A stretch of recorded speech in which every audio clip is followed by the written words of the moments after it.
right. Give me a second here.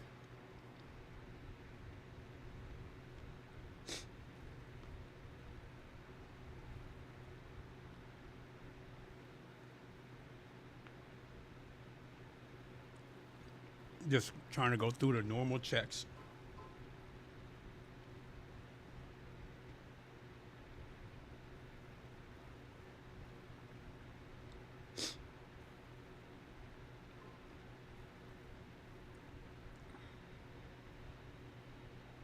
All right, think we're good. Test 1 2 1 2. Just trying to go through the normal checks. Okay, looks like everything checks out. What is good, everybody? It is the Godfather of VR, the ageless one of the man, Lincoln Clay. And once again, we are back on LeMans Ultimate. I have had an absolute terrible week for LeMans Ultimate. I did the Circuit de la Sarthe daily race, and I kept towing with the Corvette. If you look at the leaderboard, and actually I'll take a second to show you guys. Online.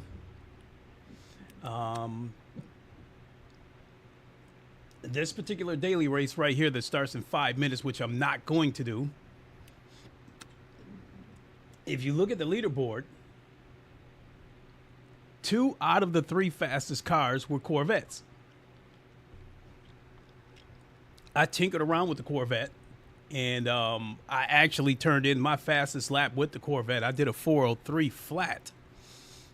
The problem is the Corvette is unstable on high-speed corners. I've done this race. Let me see here. How many times have I done this race? I'm going to show you guys how many DNFs I got.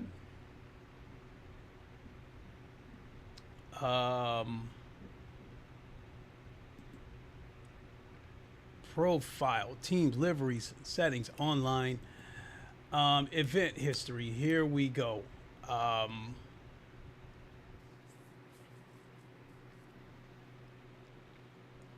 So this race, let me see, where did I finish? 17th? Okay, so that was a DNF. I got first and second, these 2 raced, and that 18th right there is a DNF. I think that 13th might be a DNF. That 18th right here. Whoops. Let's go back to the event history. This 18th right here is a DNF. This 18th is a DNF. And that 18th and 19th is a DNF.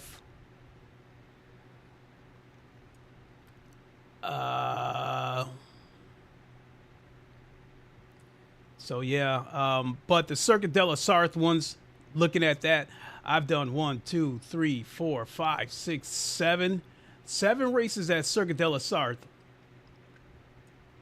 And I won this race. I took second in this race. The rest of them are pretty much DNFs. I think maybe with the exception of this 13th, I know I spun out and crashed, but I went ahead and finished the race just so I think that one I didn't get a DNF. But yeah, the 17th, 1 2 3 4. So out of the 4 races, out of the 7 races that I've done, 4 of them were a DNF. And let me see, 1 2 3 4.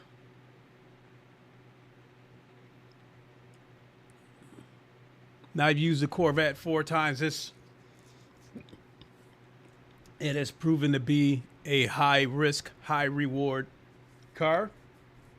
And once again, I've turned in the fastest lap with that car. But I've wrecked more times than I've finished. So leading to the upcoming race that I'm planning on doing.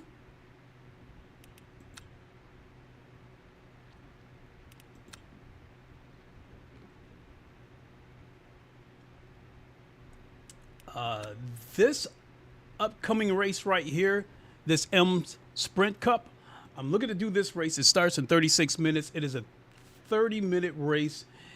And once again, I turned in the fastest lap with the Corvette. I did, at least today, I did a 2:23 flat with the Corvette, and I did a 2:23.9 with the Lambo.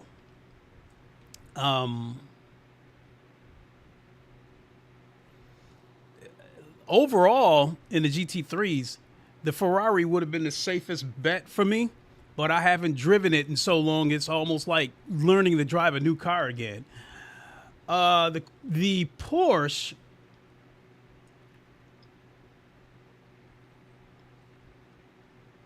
takes corners pretty good, but the Eau Rouge is where time is gained or lost, and I have not been turning in good lap times with the Porsche. And when you look at the leaderboard right here for this particular race, looking at the GT3s, the fastest lap was turned in by Daniel Stepkowski with using the Lambo, and holy shit, he turned in a 2:18.6 with these new tire models and physics and shit. A lot of people have lost time with the latest tire update for the GT3s.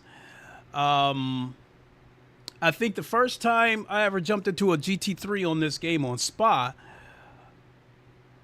it was kind of loose, but I did a 220 flat. And at the time that I did that 220 flat, I knew that I could get into the 219s.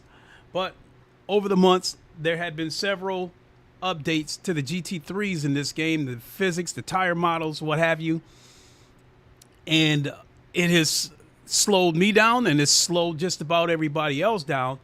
And as a result, ever since that day that I turned into 220 on the Ferrari, the best I think that I've been able to do might have been a 221.9. And so so now I'm back to basically searching again. So you see the leaderboard here. I did a 223 flat. That was probably with the Porsche.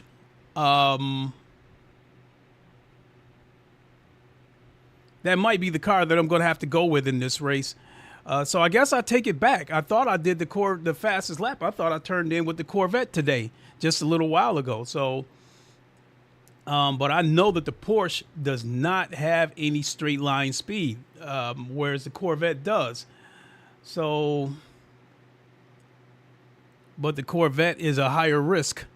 And one thing I've seen with the Corvette is when those tires are cold, that car is basically a sitting duck. If you push it while the tires are cold, you will inevitably spin out. And as far as the colder tires goes, it's a little bit easier for me to control the Porsche with cold tires versus the Corvette. So yeah, I got a decision to make for this race coming up. It's either the Corvette or the Porsche. So I'll put it that way.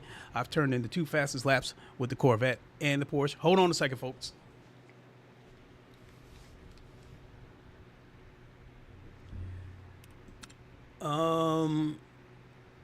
So we have actually got about a half an hour before this race starts.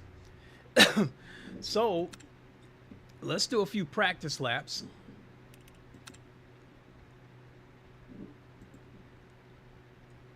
And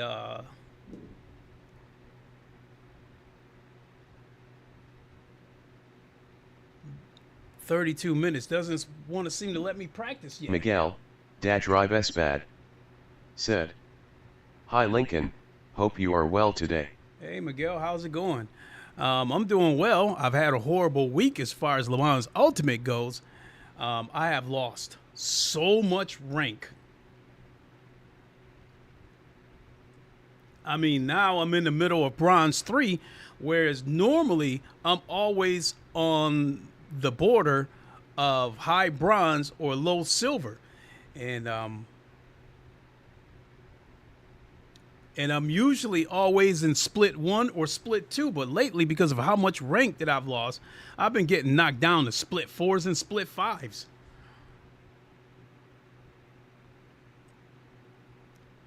So it looks like for this race, looks like everybody wants to use the Ferrari.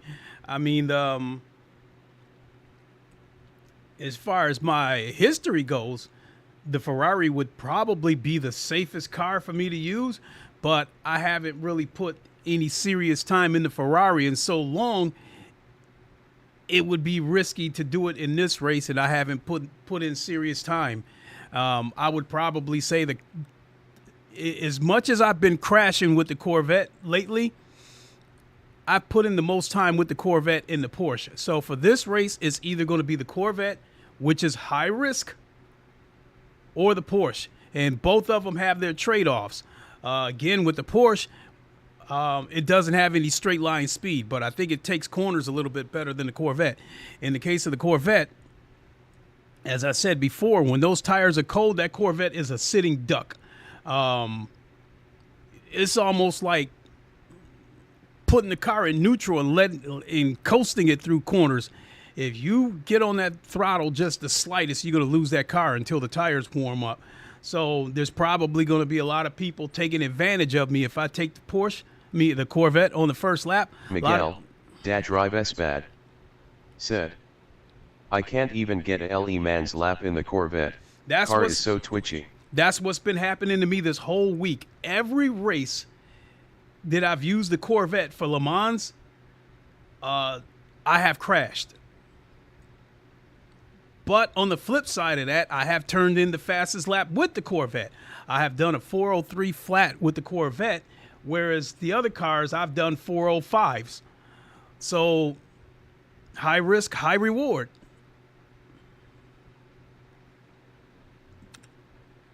Let me see.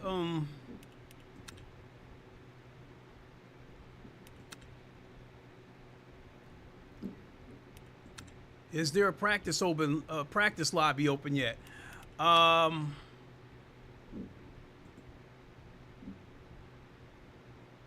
Nope, no practice lobby open yet. We'll come back to it in a few minutes. So,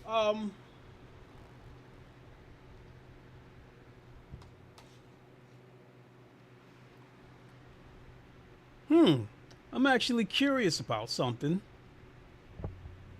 Miguel, Drive S bad, said, I could do a 4:03.5 in the BMW and keep it consistent. I always end up falling back on that car to keep it on track. That's the way I used to be with the Ferrari, Miguel. The car that was the car that I was always falling back on, but the car felt like a parachute. It felt like a safety valve. It felt like break glass in case of emergency. Whenever I had troubles with the other cars, I would always fall back on the Ferrari. Not only did it feel like the safest car for me to drive, I was still turning in the best laps with that car. But the other cars showed me that it had potential to do faster laps, and the Corvette being one of them. I think the Corvette, I don't know if people avoid using the Corvette because it's twitchy or what, but from my experience with the Corvette, at least with this current tire model and physics, the Corvette to me seems to have the biggest risk reward. If you can keep that car under control and you can get through the corners good, the car has got good straight line speed. With Circuit de la Sarthe, the Corvette has enough straight line speed that if you can stay on top of a car through the corners, once you get to that straight, you can overtake him. Not only, and then if there's a car behind you, the Corvette has enough straight line speed that you can pull away from him. Drive S bad, said, exactly, BMW feels like a safety net that probably hides my bad driving habits. I have been forcing myself to try different cars. And exactly that's what I've been doing too, Miguel. I like when I was using the Ferrari as a safety valve, it was letting me get away with some mistakes. The Corvette, shit, that car spins out unprovoked. You don't even have to do anything wrong with the Corvette, and it'll spin out for no unexplained reason. The other cars, the Porsche,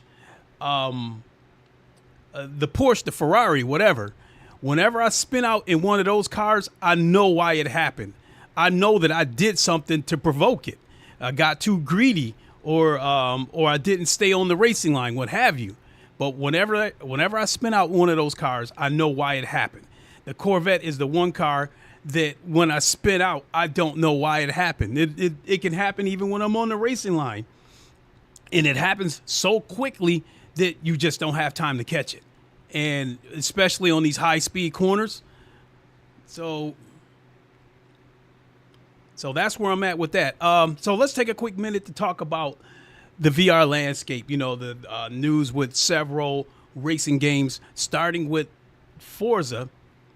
As a lot of you probably know by now, Turn 10 Studios that developed the Forza Motorsports games have basically, it appears that that studio is closed. And half of that studio got laid off, and the other half of them have been moved to the studio that develops for Forza Horizon to lend support to that game. Miguel, Drive S-Bad, said, "It feels like it has no rear end grip at all, even some slow speed corners catch the Corvette out." 100% agreed. There's, you know, in the slow corners, I've been able to save the Corvette from spinning out, but I felt it trying to come loose a couple of times. Whereas in the high speed corners, the minute you feel the car come loose, it's a wrap. You can't do anything about it. So continuing on with this Forza thing. So as far as the Forza game itself, if they don't make another Forza game this generation, which they probably wouldn't have anyway, that doesn't bother me anyway, because we would not have seen a generational graphical leap anyway. Like when you look at the Madden and the 2K games that come out every single year, the graphics are the same every single year, and we don't see any leaps in the graphics until the next generation hardware comes out. So that being said, what we got right now with Forza, that's what we're going to get. So we're not going to get any graphical improvements. And even if they did continue on with the Forza franchise, we wouldn't see any graphical leaps until the next generation of hardware comes out. That being said, you know, as long as they still support the game and they don't shut the servers off and stuff like that, I'm okay with it. And then I'd like to think that maybe Microsoft will have a skeleton crew jump back and forth between Forza Horizon and Forza to update the game, what have you. They're still supporting the game. The game was absolute trash when it first came out. It always looked good. And when it comes to night races, Forza, hands down, is the best looking game. It looks better than GT7. There, I said it. The reflections, the ray tracing, the bloom, all that stuff at night looks absolute gorgeous. The biggest problem is that I can't experience it in VR. If that game had VR, I would probably say the top 3 games that I would play would be LeMans Ultimate, Automobilista 2, and Forza.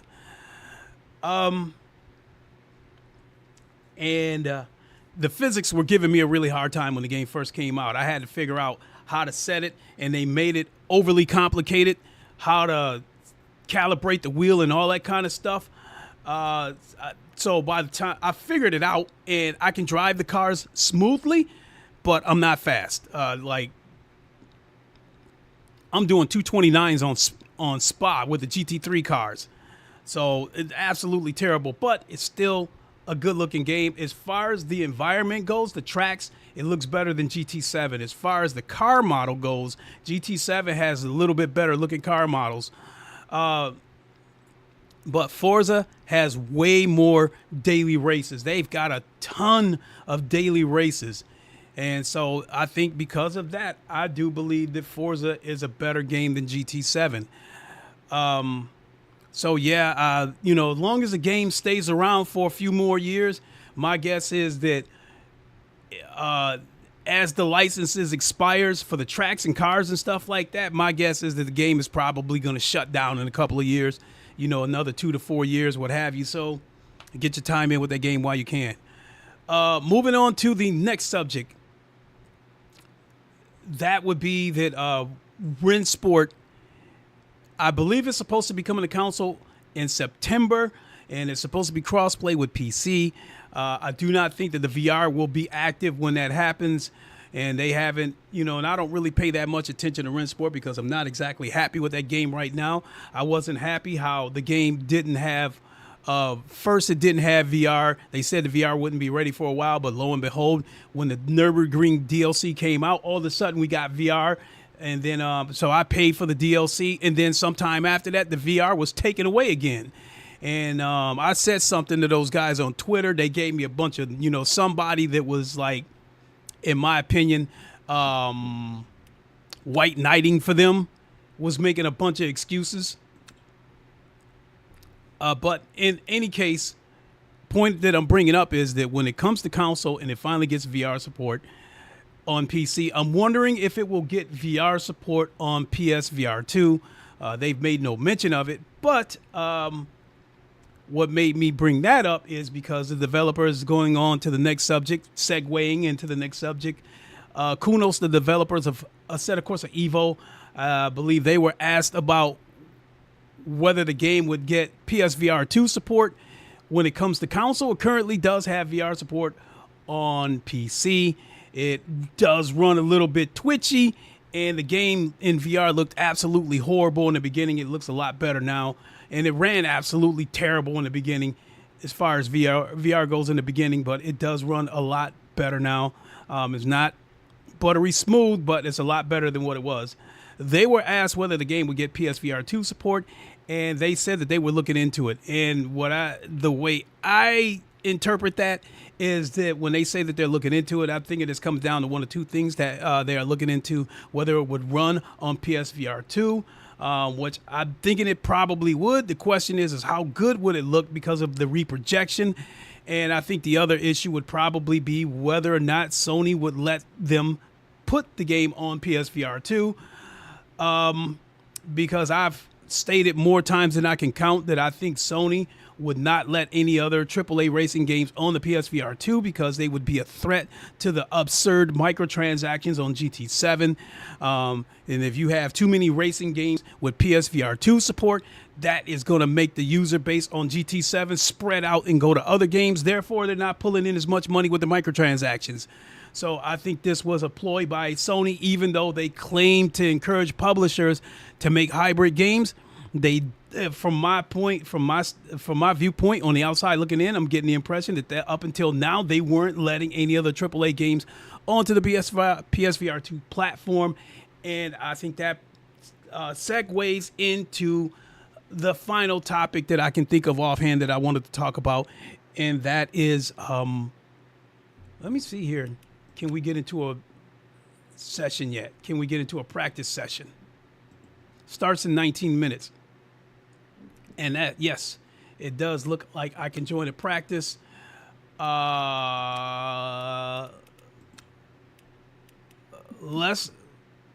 start out with the Porsche and see what happens. And let's see if the game crashes. This game has been, at least in my case, during the loading screen, it takes me to a blank screen and I have to close the game and then reopen it. Miguel, Drive SBAD, said, "It seems like Sony makes a lot of hardware specifically to showcase GT7, wouldn't be surprised if they don't allow other competitive developers to use the hardware." Well, that's what I thought up until now. But, so, my last subject is going to segue into that, and that is that Project Motor Games is coming November 25th on PC and console, and it's going to be cross-play with both.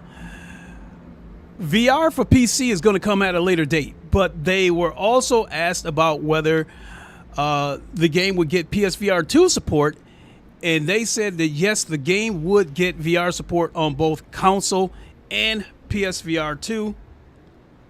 I mean, they did say that the game would get VR support on both PC and console, and they said that the PC VR would come first, and then console VR would come at a later date after that.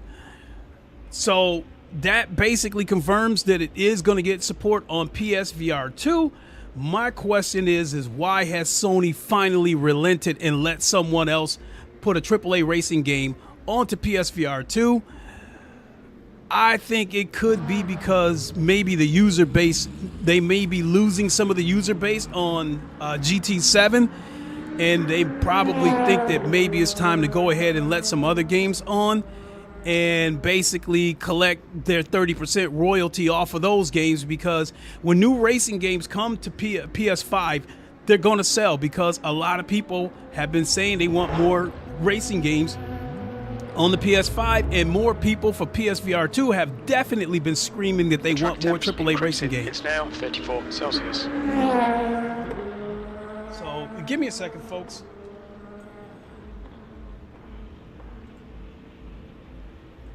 Okay. So yeah, like I think Rentsport. I don't know if Rentsport's going to be free to play, but over the next year and a half, we're going to have Rentsport, Project Motor Games, LeMans Ultimate, and maybe the Endurance Motorsports series, which is another sim that's coming out. That's going to be focusing on endurance racing. So I think this game is going to be a legit competitor to Le Mans Ultimate. I would like to think at some point they have plans to bring that game to console as well. I don't know anything about, VR support. I think in this day and age, it's almost mandatory that you got to have VR support, because there are people out there that stand firm that if a game doesn't have VR support, they won't buy it.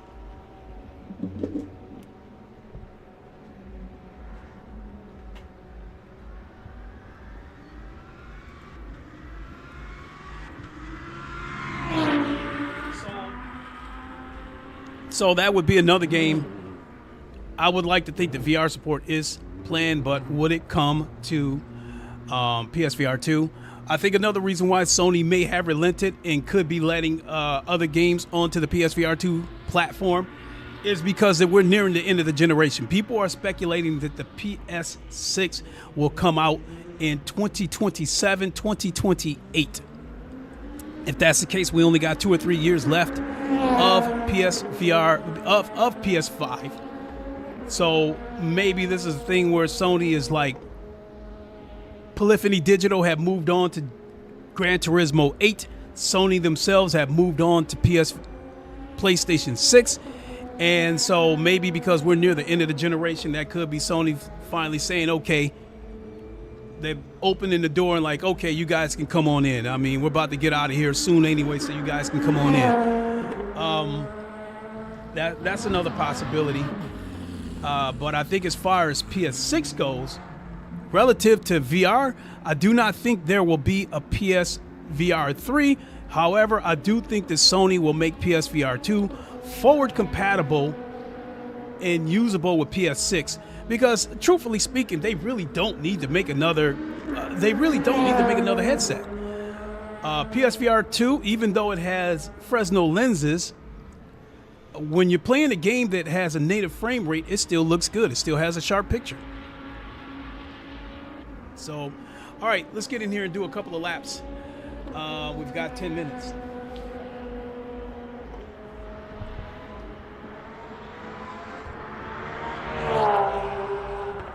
I might have mentioned this at the beginning of the stream. Some of you may notice that I'm using my Quest 3 versus my Quest Pro. I'm really getting sick and tired of my Quest Pro always sending me notifications in the headset saying that there's not enough lighting, that it's losing tracking with the controllers.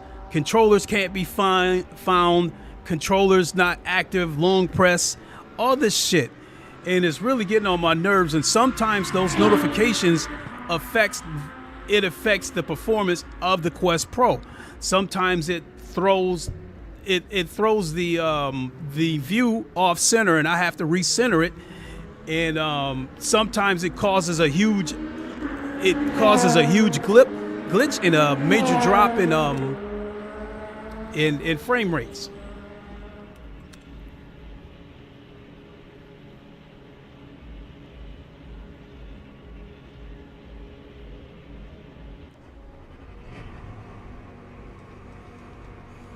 All right. See if I got enough wind left to drive this car.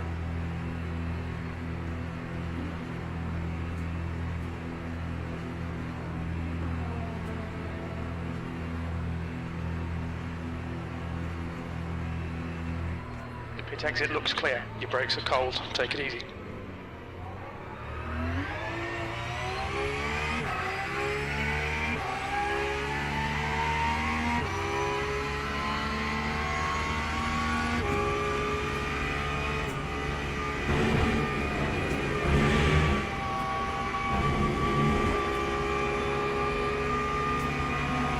Clear left.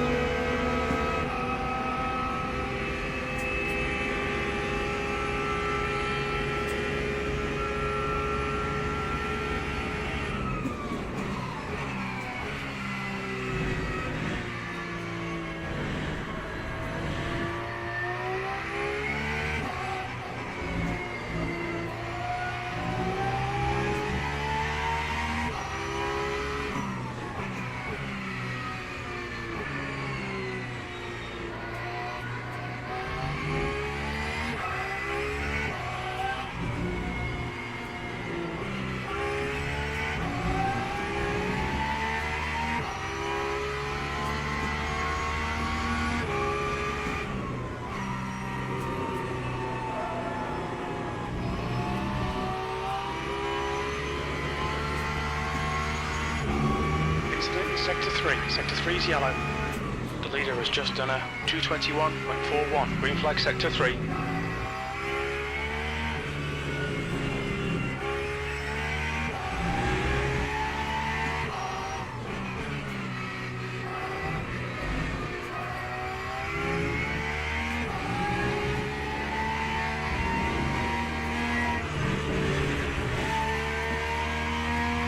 That would have been the Corvette, I would have lost it.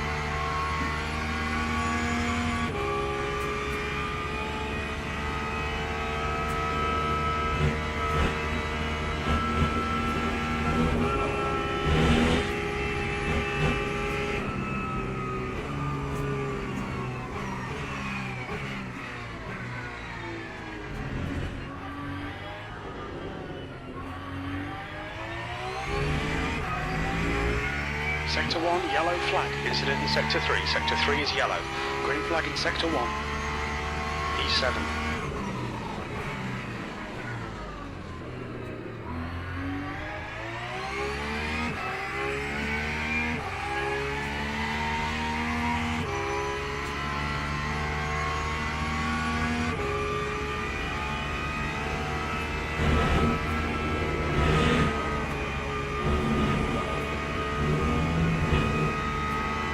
Lines, track limits, please clear.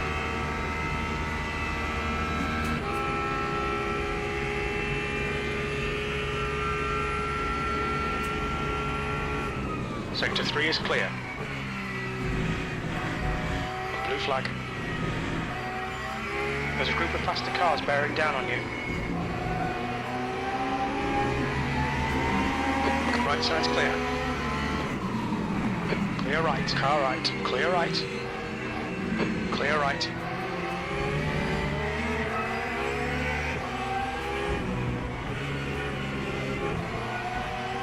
Incident Sector 3, yellow flag.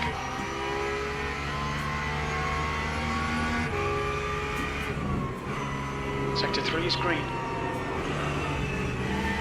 The guy ahead's lap time is a 228.39.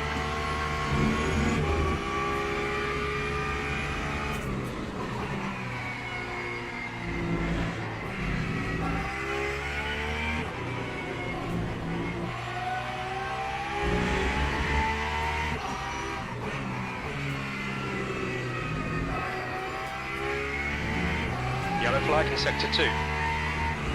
Sector 3 is yellow. It looks like Maya has gone off in the chicane. Green flag in Sector 3.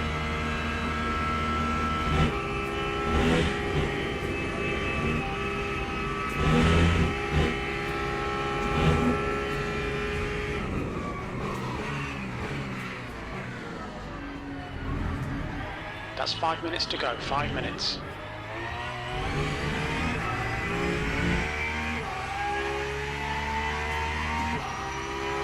Incident in Sector 1, yellow flag, green flag, Sector 2, E6.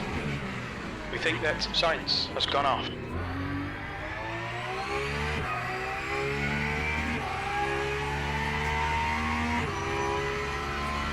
Green flag, sector 1.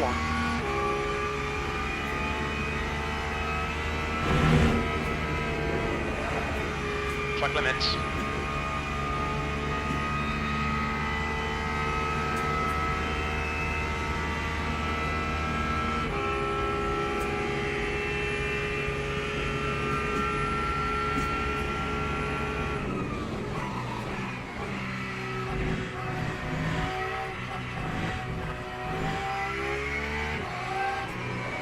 Yellow flag, sector 2.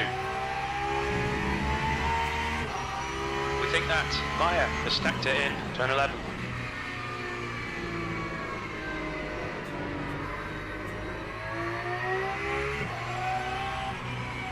We think Ludo has binned it in turn 9.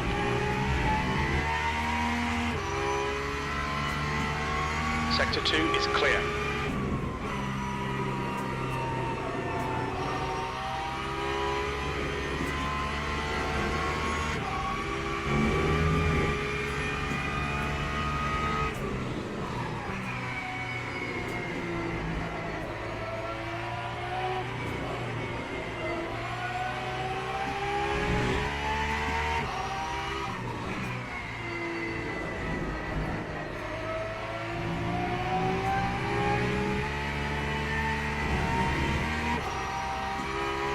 Yellow flag in sector 1. We think that Mathieu has binned it. Sector 1 is green. Yellow flag sector 3. Green flag in sector 3. We think P2's binned it in the chicane.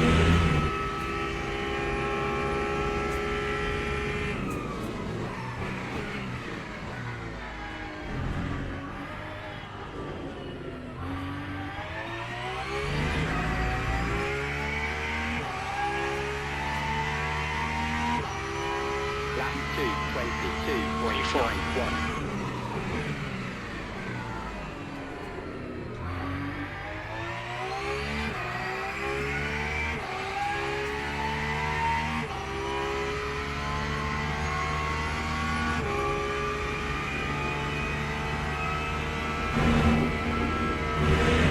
Miguel, Dad Drive S bad.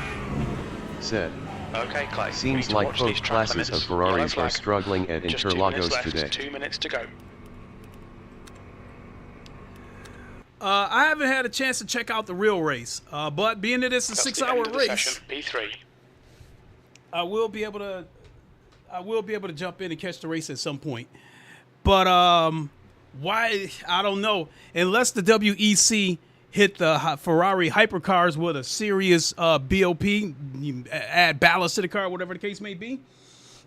I don't get how they were putting on a dominating performance at the 24 Hours of Le Mans and they're struggling today.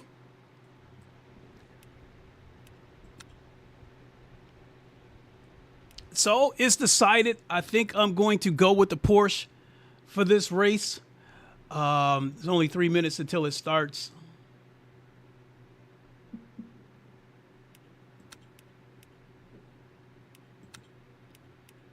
GT3, Porsche, and there it is. That is one of our official cars for the VR Vikings. Racing. Said. Yup, Ferrari got bopped for Interlagos.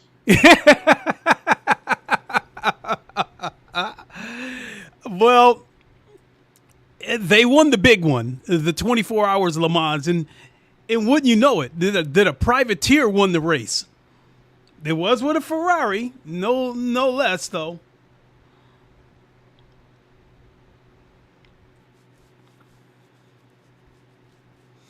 So, driver swaps. Unfortunately, I will not be able to participate in that race coming up August 1st and August 2nd. My teammate, Hanez Katoni, he's going to be out of town that weekend, so he won't be able to race. Right now, we are only a two-man team. I'll speak to him to see if he wants to, add one or two more people to the team. But if we do, I would like to stress that whoever comes on our team must be a VR driver, because that is the whole purpose of our team. The VR Vikings is that we are an all VR racing team. You know, Hanez Katoni, he races in VR. You guys know I race in VR. And I think that when these driver swap races start getting streamed by like RCI and like GT World and that kind of stuff, I think that's something that can make us stand out and grab the attention of those channels, because they, you know, when they stream those races, some people have their camera feed patched into the stream, and that's how you're able to, they'll give you that cutaway of showing you somebody racing from their actual rig. And I think that an all VR team would be something that may get their attention. I think VR is the best way to race, and I think that us being an all VR team, I think that will make us stand out. So that being said, you know, I'm open to having one or two more drivers on the team. I'll speak to Hanez about that, see how he feels. But I think he'll probably agree with me that if we bring on another driver, that we would prefer that they be a VR driver.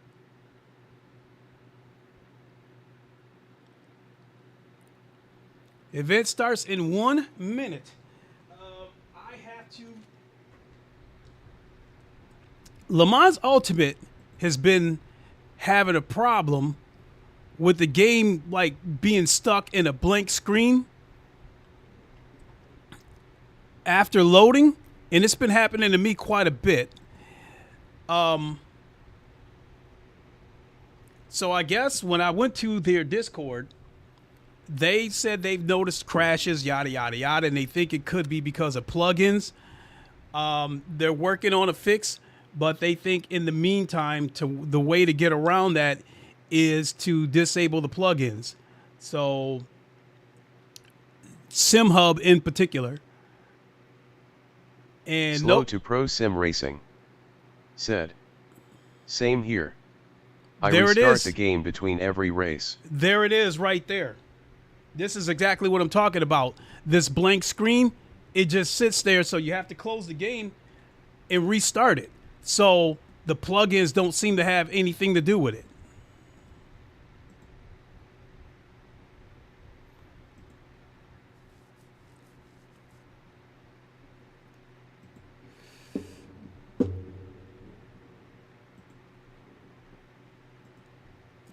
That's got really annoying.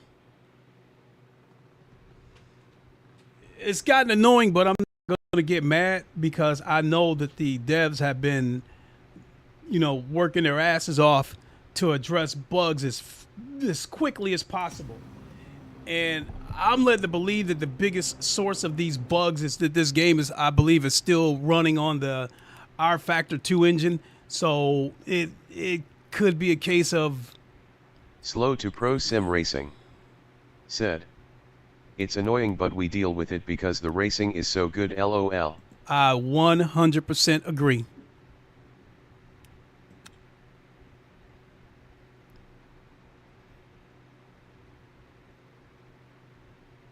Another bug that I've been noticing is that after the loading screens, it's been making my wheelbase go to the settings page. And I have to keep going back to the, you know, regular mode, torque mode, whatever the case may be. It's a bug that is not affecting the experience, but it's still a little bit annoying. But it's nothing to get mad over. I'm sure they probably got a list a mile long of bugs that they have to deal with.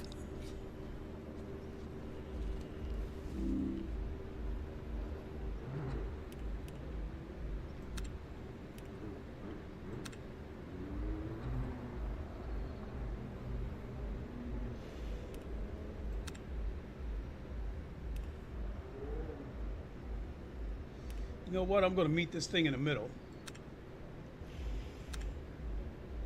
and go 9 degrees with the wing.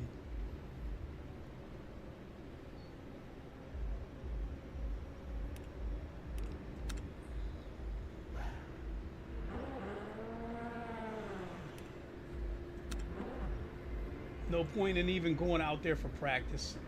Slow to pro sim racing. That's the end of the session. P16. I'm excited to start seeing Valkyries and Mercedes on track on the 22nd. Yeah, that's something else that I forgot to mention, that the game leaves early access on July 22nd, and we will be getting the Aston Martin Valkyrie hypercar as well as the Mercedes AMG LM GT3, and those cars are going to be free. So, you know, way to go, Studio 397.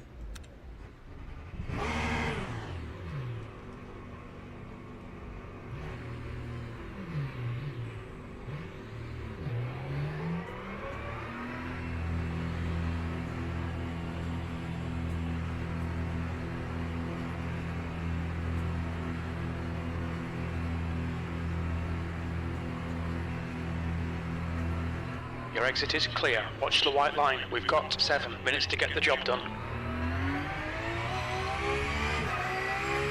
Your brakes are cold. Be careful.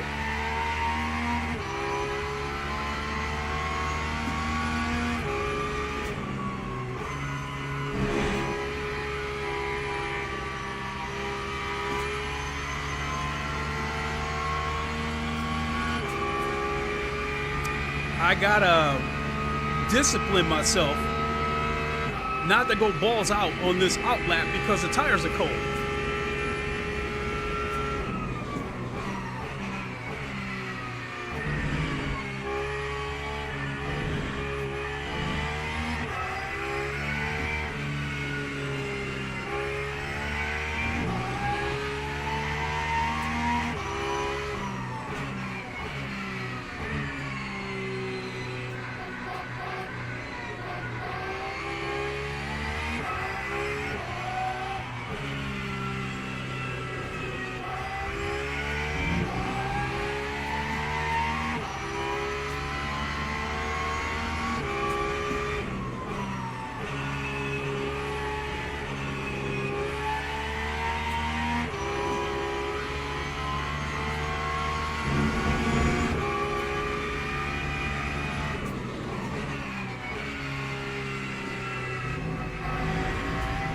DJ_Stevens said, "How's the grind?"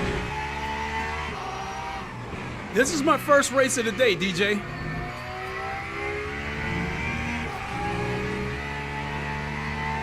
Clear left.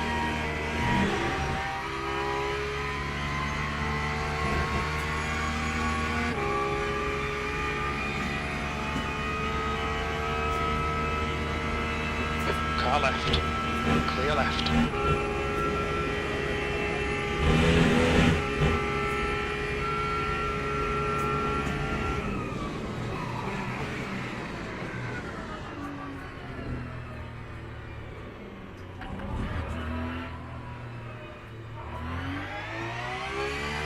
Clear right.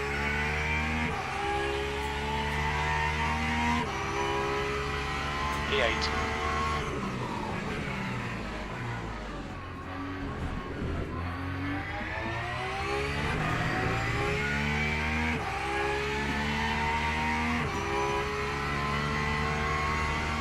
All right, Clay, 5 minutes to go, 5 minutes left. Ah! Track limits, they'll invalidate this lap.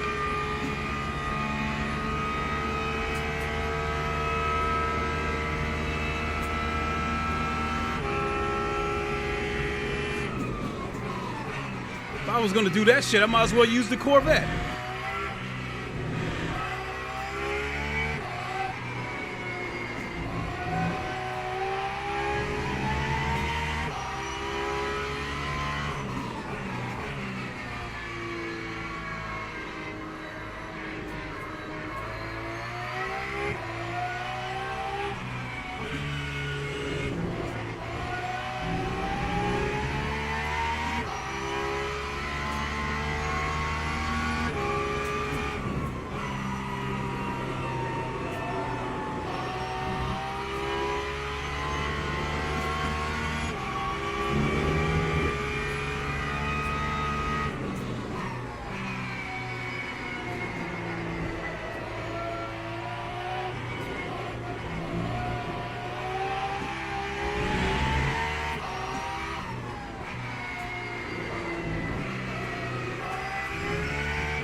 Did it again.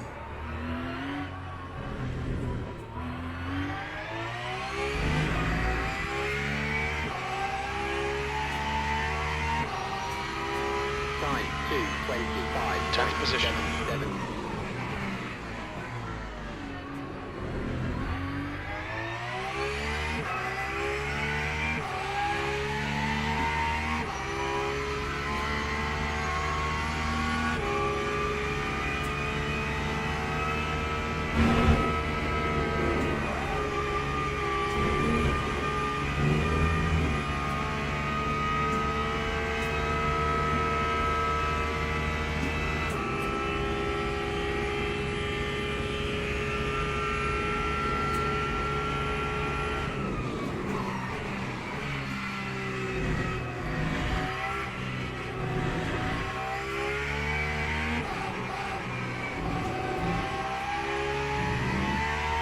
To go, 2 minutes.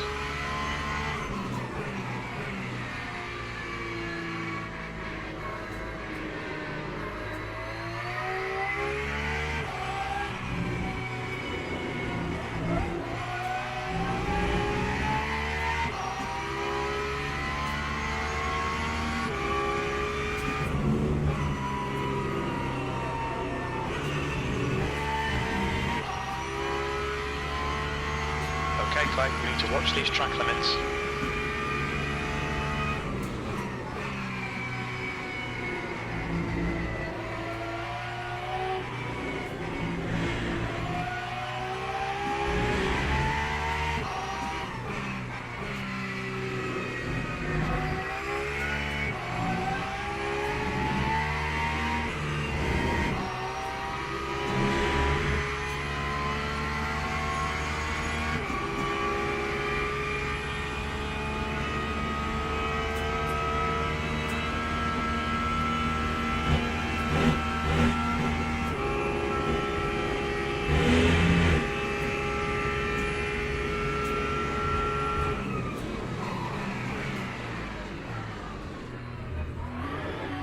Car in front has just posted a 223.20.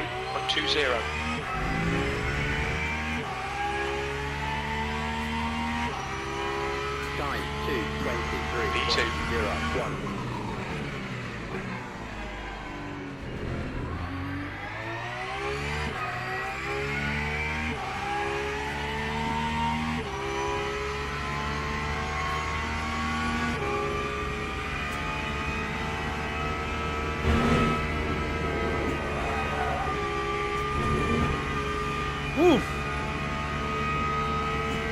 That's the end of the session, P2.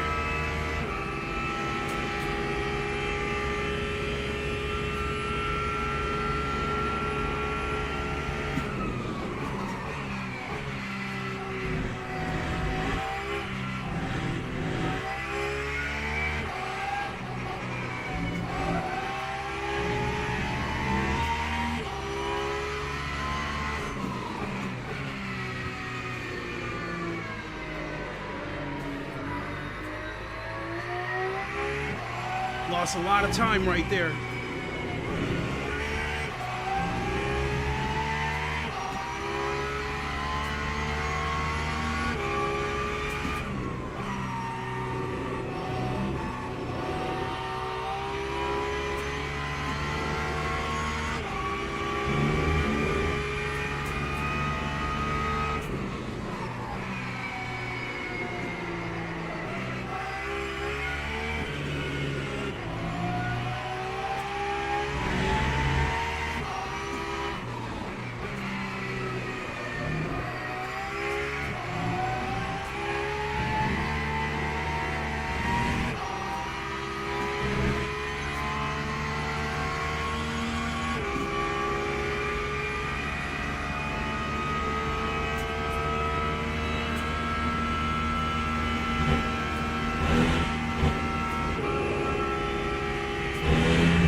was a 222.70.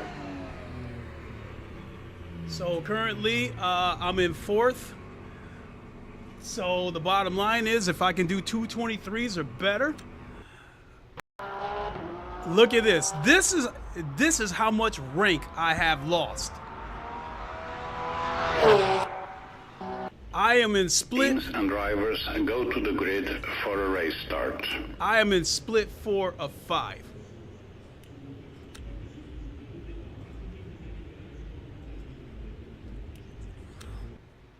See, 12, so we need 13, 14 laps.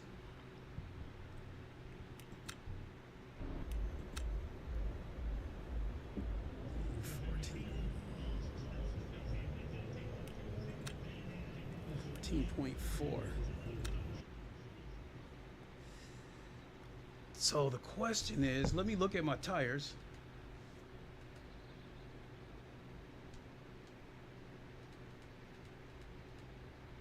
.93.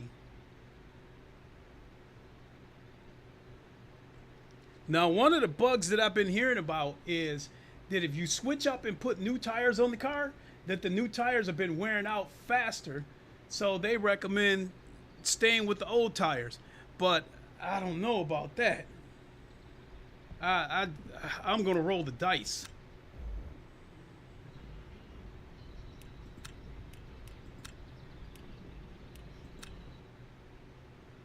Formation lap started. I missed it. They're making me wait from the pit.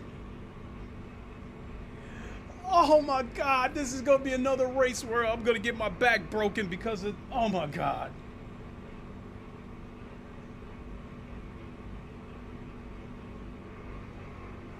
What an idiot move. This is another thing that kills me every time I get back to silver, doing dumb shit like this. So I'm starting from the pits and they're not gonna let me out until the cars pass.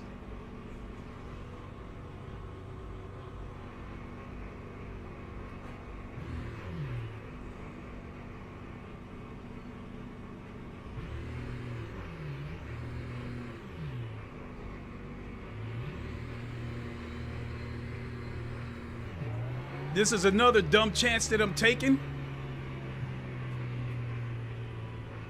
But I'm going to pull up to that light. Green flag, green flag. The light is still red. So I want to be there when it turns green.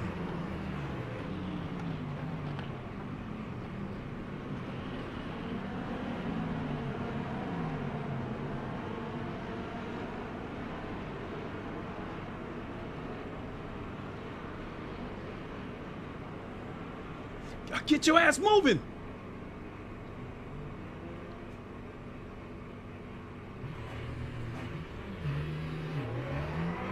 Pit exit's clear. Push. Your brakes are cold. We need to get some heat into them. Disengage limiter. Sector 1 is yellow. We can see Ryder has gone off in Radion. Okay, Clay. Let's see what we can salvage from this, mate.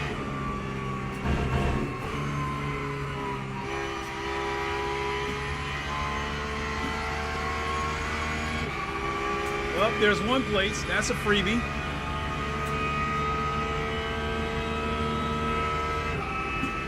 Sector 1 is clear.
car rejoining. Time 300.10. Incident in Sector 2. Sector 2 is yellow.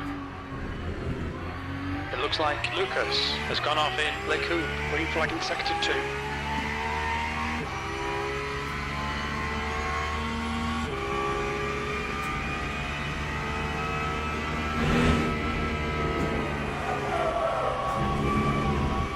Oh my God! Alright Clay, we've just cut the track.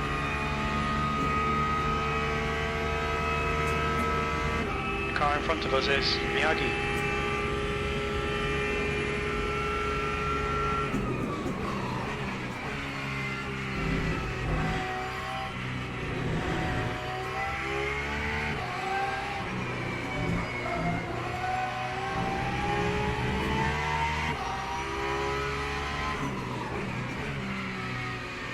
Yellow flag in Sector 2.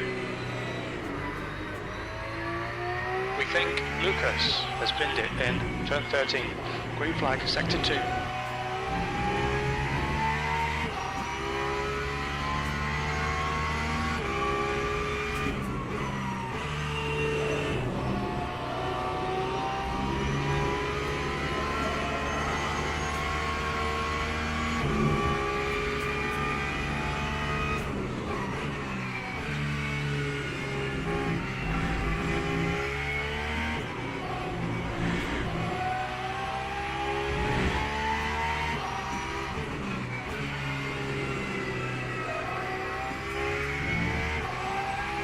Yellow flag, Sector 3. We think that driver has gone off in Longchamp.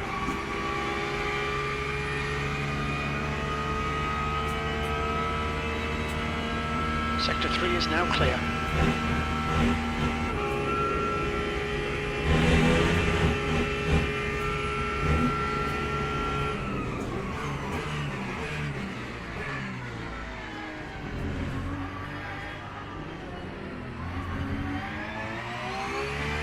Incident in Sector 1, yellow flag.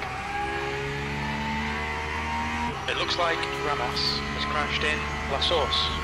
Sector 1 is now green, P18.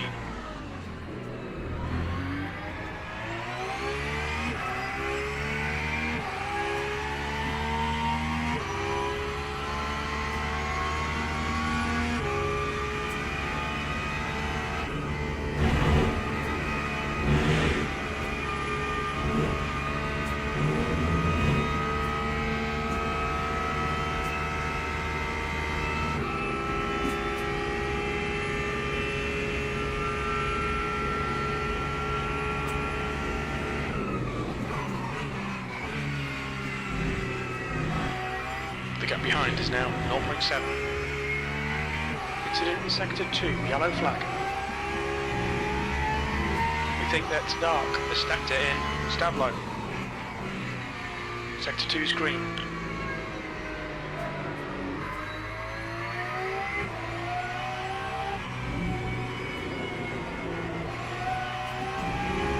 Okay, Clay, the next car is Ramos.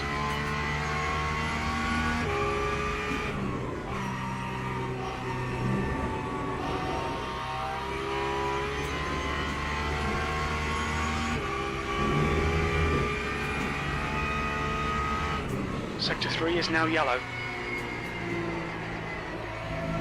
We think driver has stacked it. Green flag, Sector 3.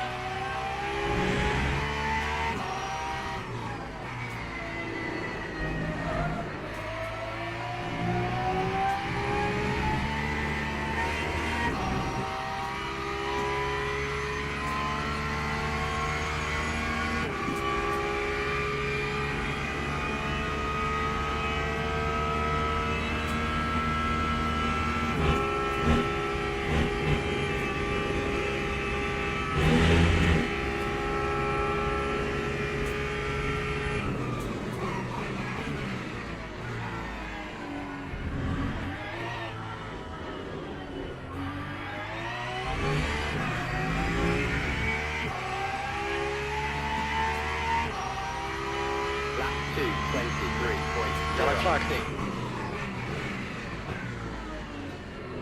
Looks like P5's gone off in Eau Rouge.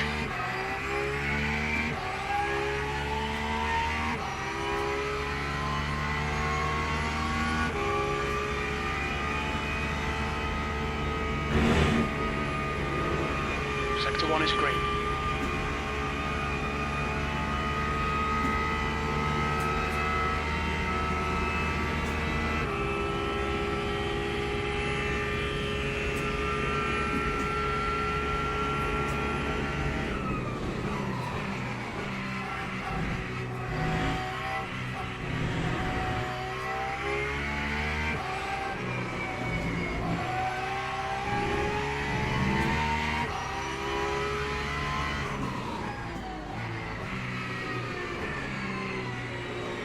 Yellow flag, keep your wits about you, mate.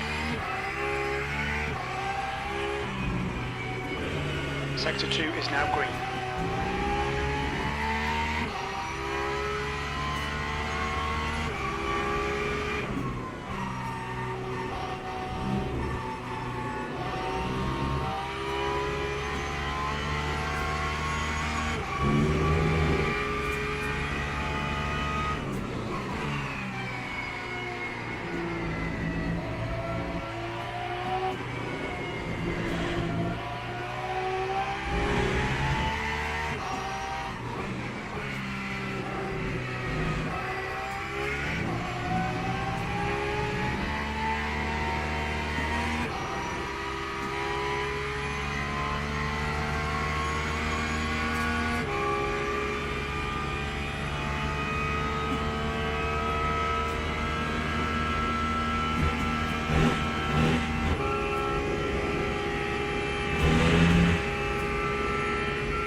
Yellow flag in Sector 3. It looks like Ramos has gone off in the chicane.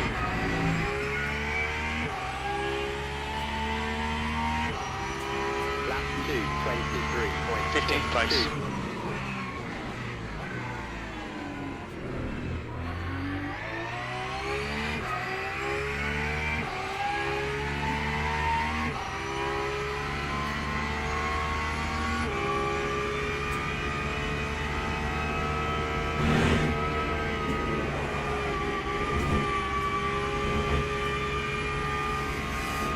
Track limits.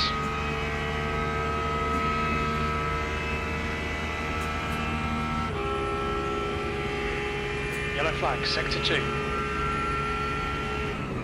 Green flag, Sector 2. Sector 3 is green. We can see Luigi has gone off in the chicane. Okay, Clay, you're reeling Ramos in. The gap is 2.3.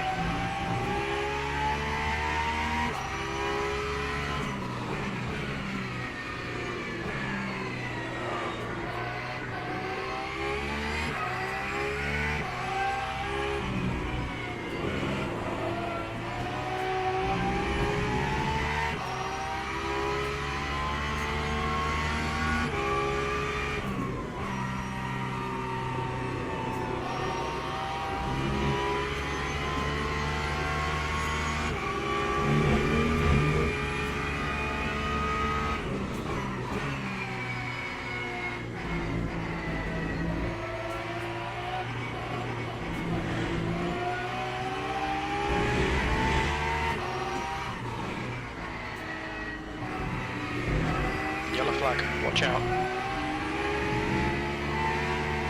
It looks like Makowski has gone off in Bruxelles.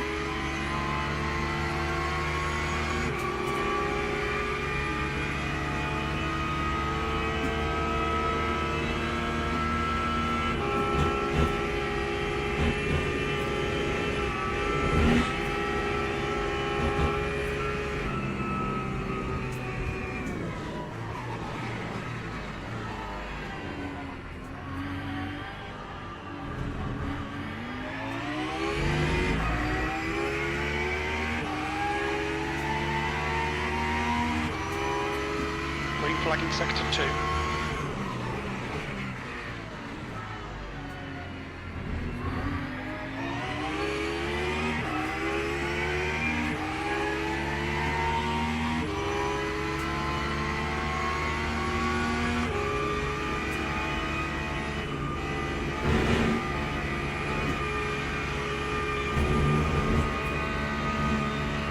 Okay, Clay. Gone out of track limits. Keep it between the lines. Incident in Sector 1. Sector 1 is yellow. It would have worked out for both of us if you would have just let me Green pass. I flag, flashed sector you a one. couple of times. Sector 2 is now yellow. Green flag, Sector 2.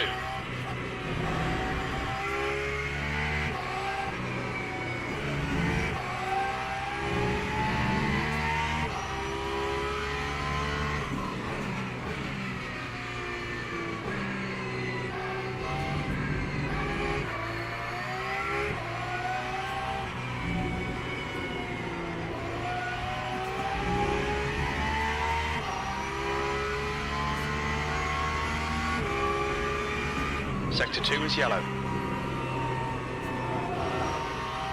We think Folds has binned it in. Who on?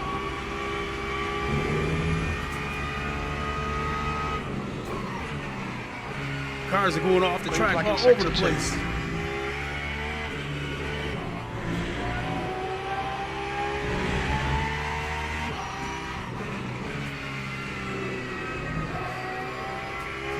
Sector 2 is yellow.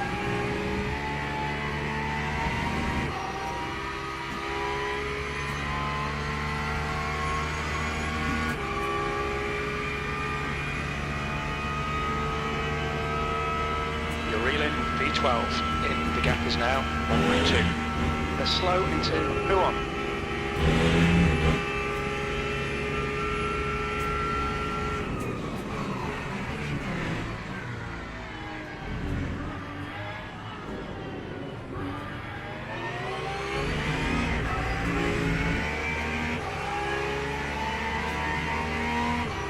That time was a Sector 2 is green. Okay, flag. 15 minutes left. That's 15 minutes. Come on, Yellow dude. flag, Sector 1. Half distance, V12.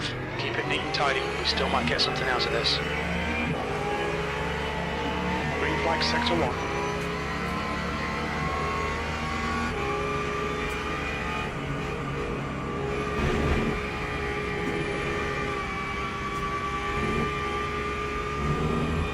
Yellow flag in Sector 1.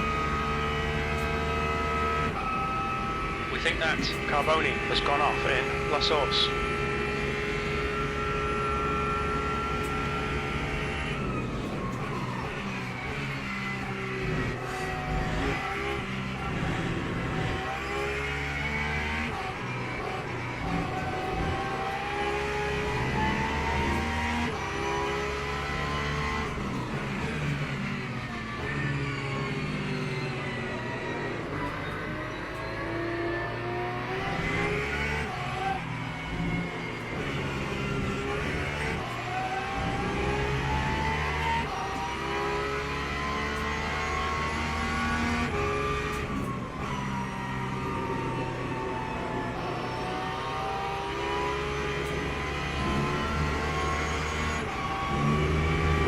Incident in Sector 2, yellow flag. Sector 2 is clear. We think Stefan has stacked it in, turn 13.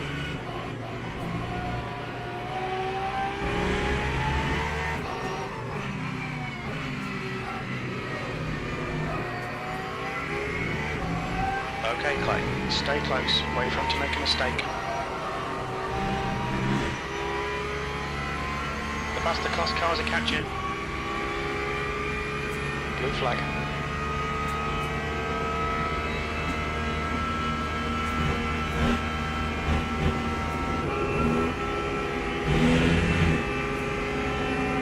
Clear left.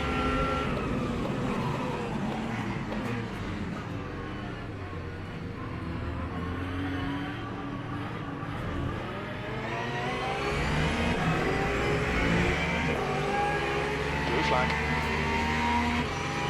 lap 2:25. Car right side's clear. P9. Clear right, well done. Nice front now. On the right side's clear.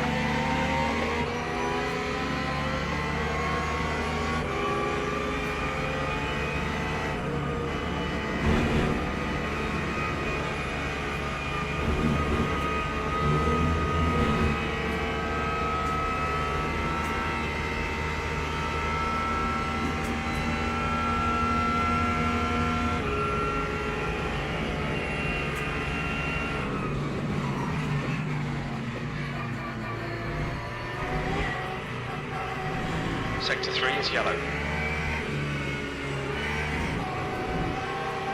Yellow flag.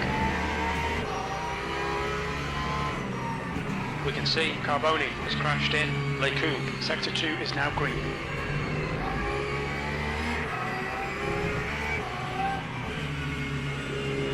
Green flag in Sector 3.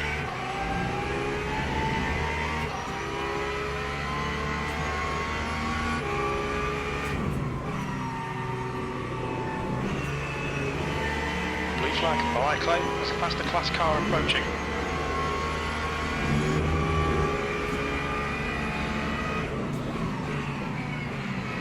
Clear right. Ooh.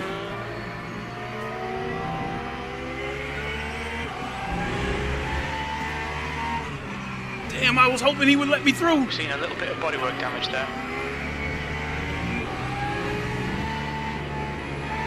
Car ahead is Murphy. Blue flag.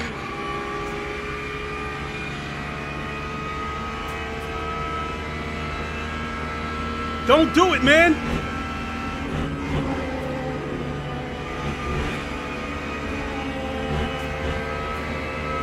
We've been warned about track limits.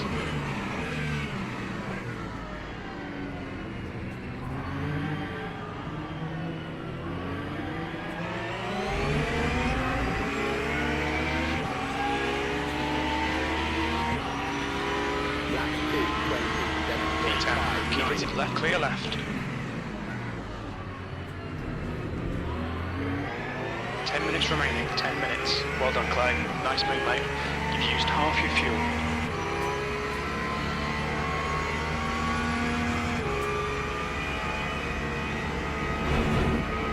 Air temp's falling. It's now 24 Celsius.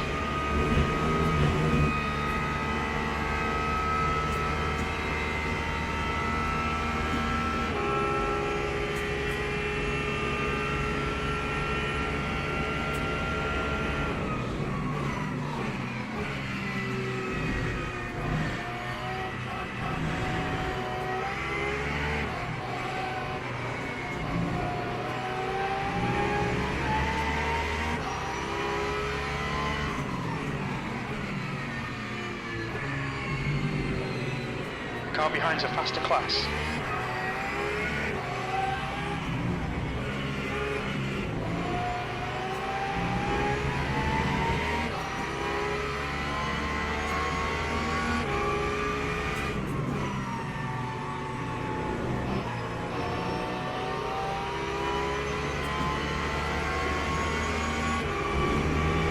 Blue flag.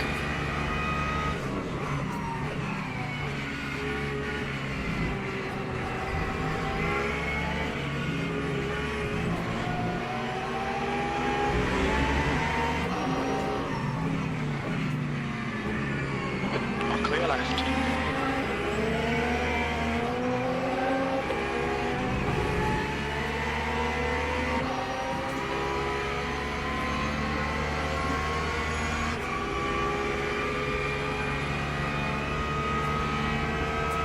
Okay, Clay, don't let this guy distract you. Blue flag.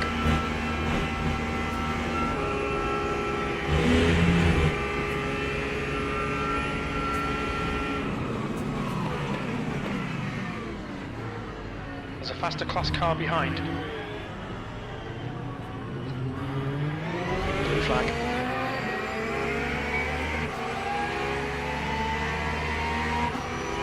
Lap 2:26. We'll keep digging. This isn't over yet. E9. Clear right. On your right. Clear right. He hit me too.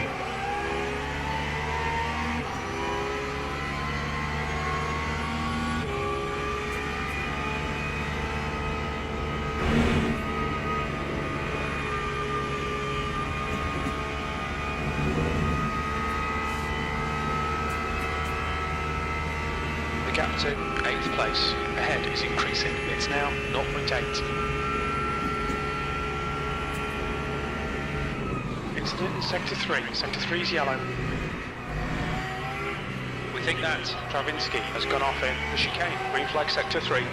Incidents in sector 2. Yellow flag. It looks like Len has gone off in Bruxelles. Green flag sector 2.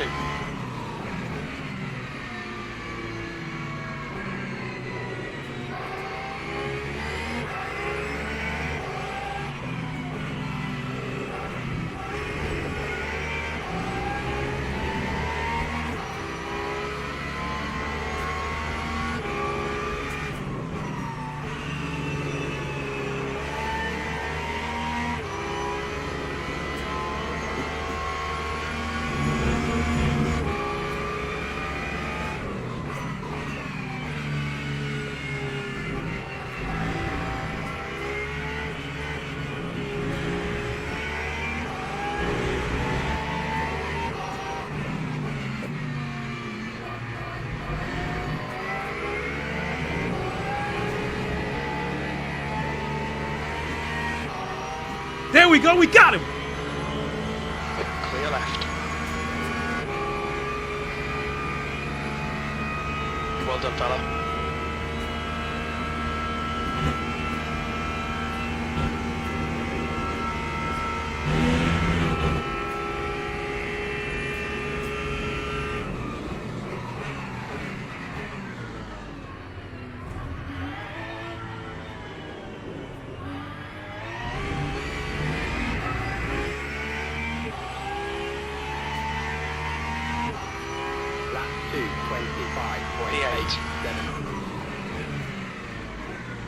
Damn it, woo!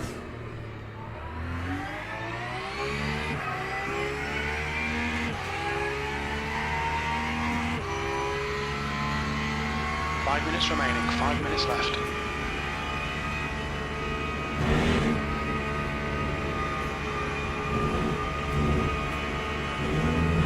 Pay attention to track limits, please, Clay.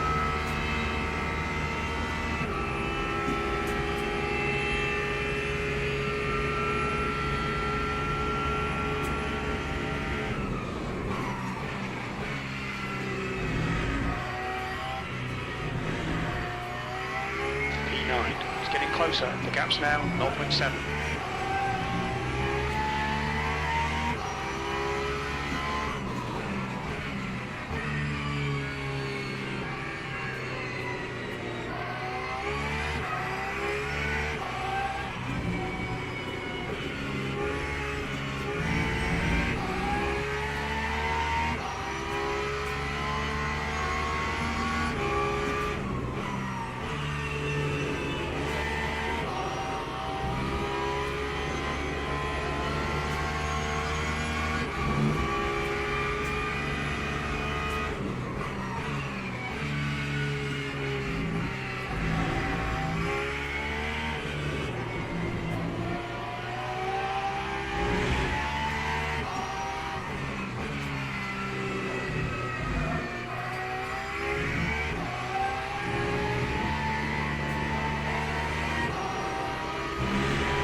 Flag sector 3.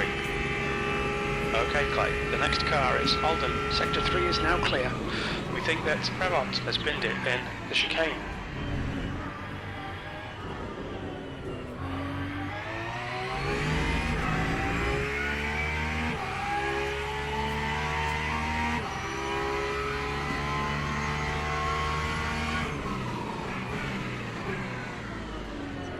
Ooh. There's a faster car approaching.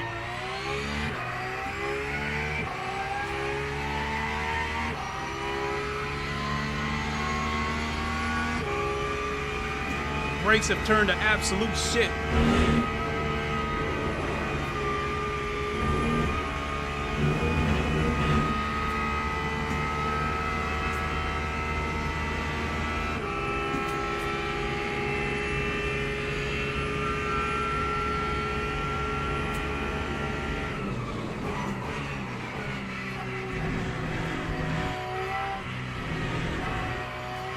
We just cut the track. That's 2 minutes left, 2 minutes.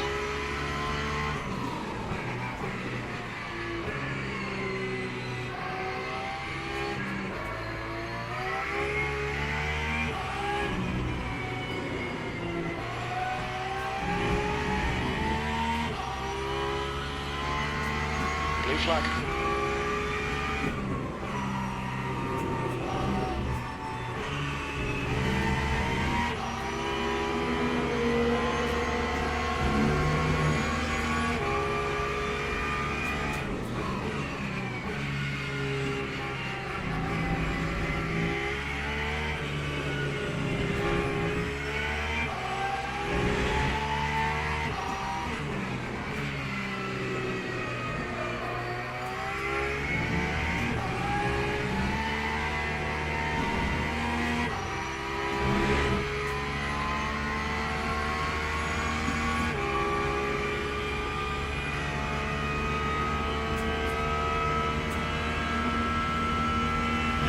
Sector 1 is clear.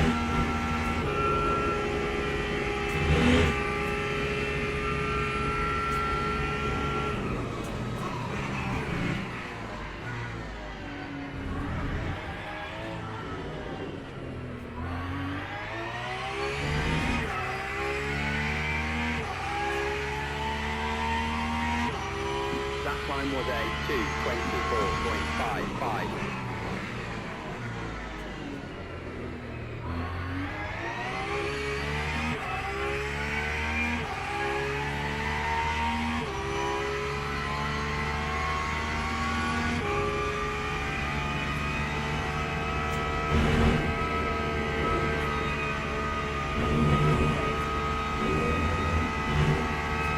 Stay between the lines, please, Clay.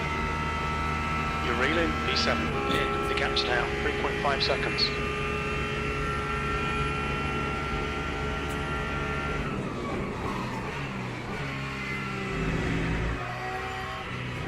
Incident in Sector 3. Sector 3 is yellow. We think Travinsky has gone off in the chicane. Green flag in Sector 3. It looks like Miyagi has crashed in Lecumbe.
P8, that's the end of the race. Never mind.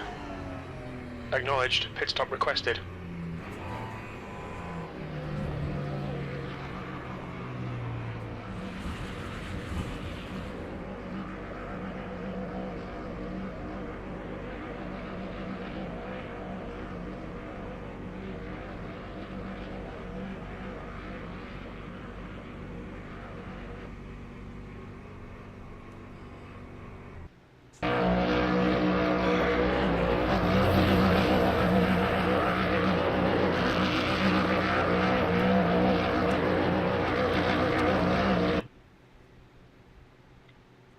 Well, I did. I fought my ass off. Came back from last to finish 8th, which is where I was expected to finish.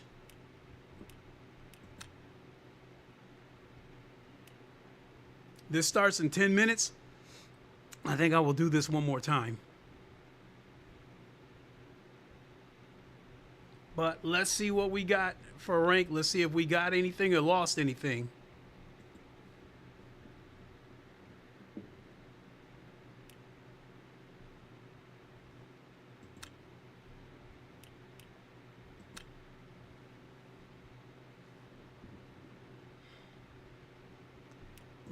breakdown.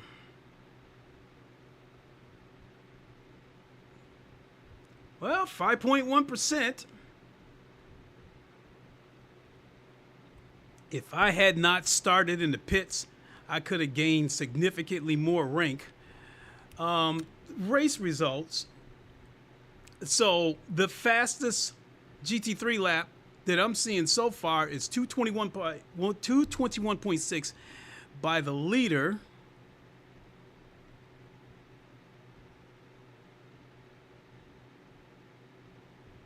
Here's a 222.6.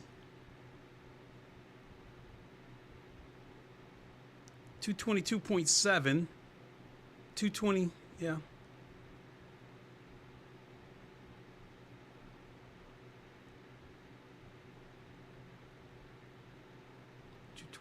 Two 222.7.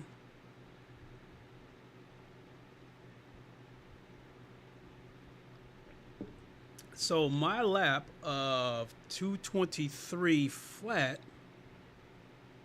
I'd say probably puts me at about,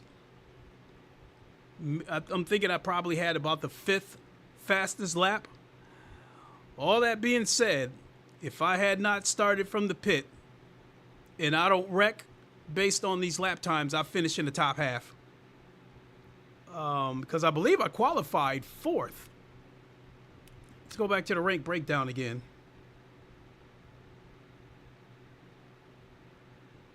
Yep, I qualified 4th. Expected to qualify 8th. And that's one of the reasons why I was fighting so hard that race.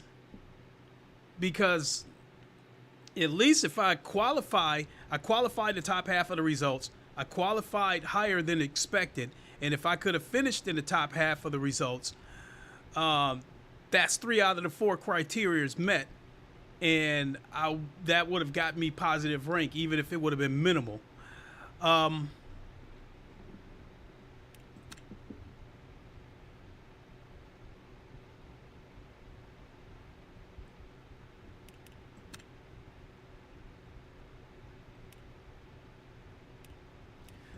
That's probably the first race, I think, since Monday, last Monday, where I had to, where I felt aggressive. Is different. There's a difference between needing to be aggressive and actually being aggressive. And, you know, so with the Corvette, I needed to be aggressive, but I wasn't. The car scared me. I wrecked way too many times. This particular race, I needed to be aggressive. And then once I kind of figured out the Eau Rouge, for example, how to get through that a little bit faster without wiggling the car, once I figured that out, then all the butterflies was gone. And then I started concentrating on picking cars off one by one. So even though I finished 8th, I felt like that was one of my better performances because I needed to be aggressive, and I was aggressive. That Mustang would not move over for shit. I flashed him about 5 times, and he would not move over. He made that one mistake and went in the dirt, and I got his ass. All right, folks, let me register for this race, and then I'm going to grab a drink. I will be right back.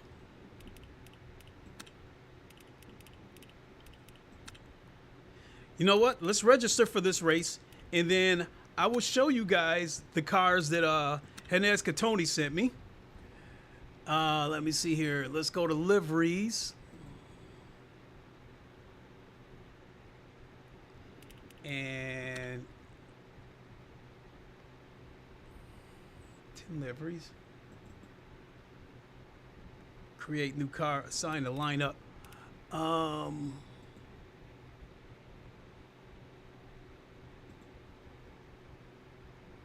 Get to the showroom.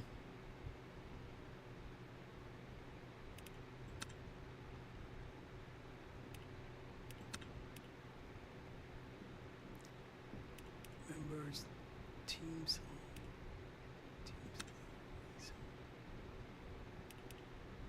I'm trying to get to the showroom.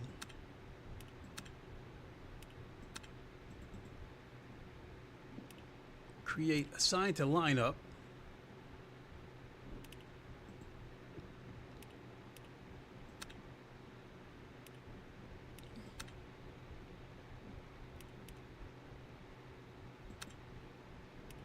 Teams. How do you get to the showroom? Oh, here we go. Showroom, view your liveries. Duh.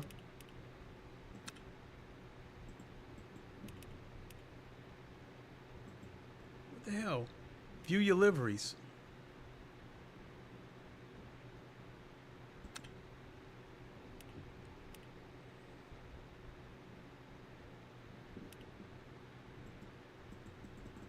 Yeah, I still can't get to the showroom.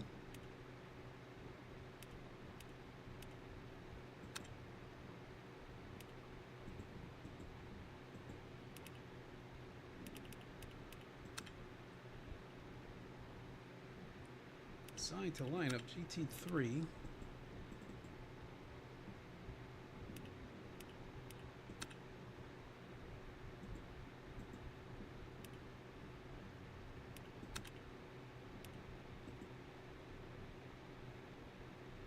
Profile teams. Shit. I don't know what happened to the showroom.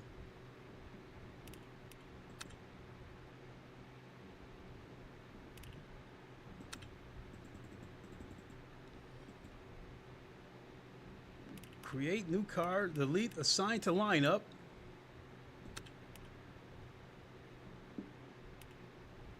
We're going to cancel that because I don't want the wrong livery to get put on the car. We'll just leave it alone.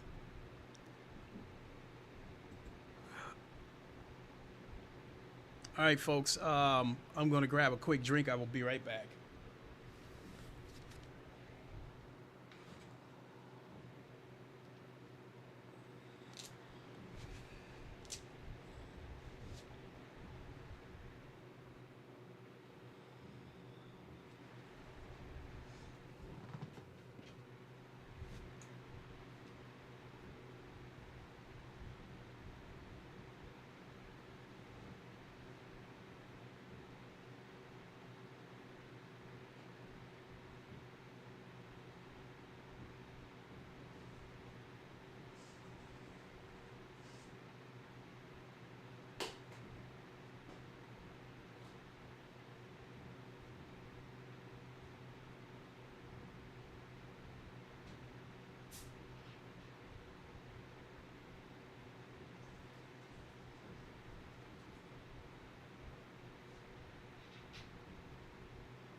Okay, everybody, thank you for your patience. So the pros and cons of using the Quest 3 versus the Quest Pro. What the Quest 3 does better is that it has a louder, the headset's louder, the volume's louder on the Quest 3, and it has a wider field of view of 105 degrees versus the 90 degrees of the Quest Pro. So I have a bigger view inside the headset. what the Quest Pro does better is the mini LED local dimming gives the Quest Pro better colors. The volume isn't as loud, but it is more stereo. I hear more bass in the Quest Pro audio versus the Quest 3. Now the cons. The cons that I'm experiencing with the Quest 3 is that I'm seeing frame drops here and there. And the cons of the Quest Pro is too many notifications are popping up inside the headset saying that the controllers are not connected, low light, that kind of crap. So both of them have their pros and cons, so I guess it really doesn't matter which headset I use. I think it's subjective which headset is more comfortable.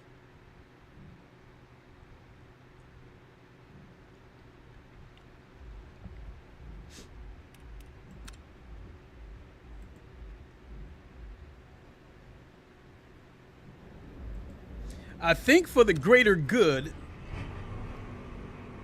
Can I get out of the car? Let me see if I can get out of the car so you guys can see the right there. There's our logo right there.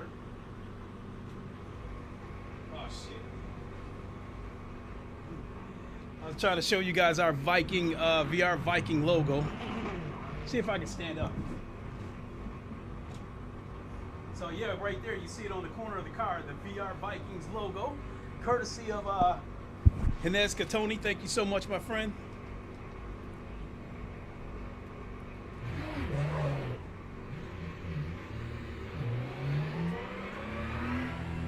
Does anybody dare to use the Corvette? Seriously, dude?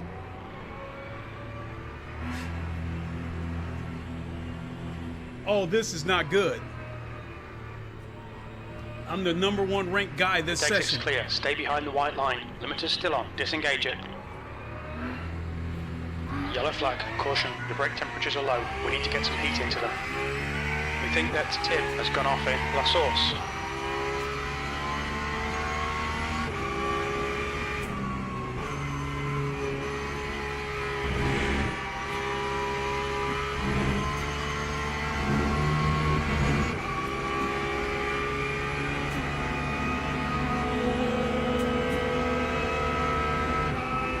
Sector 1 is green.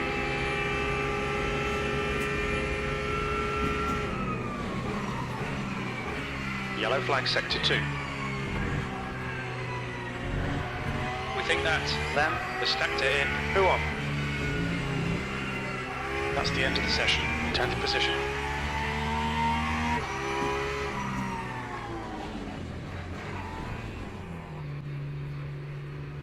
This is not good. It looks to me like I am the #1 ranked guy coming into this session. This is split 4 of 5 once again. Looks like I'm the #1 ranked guy, and I don't like being in that position. That's a lot of pressure. It means I'm expected to take pole for quali, and I'm expected to win the race. I probably won't be able to pull that off.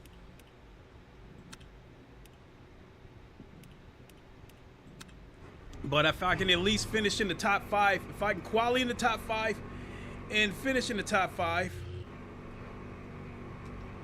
I can still get positive rank out of this.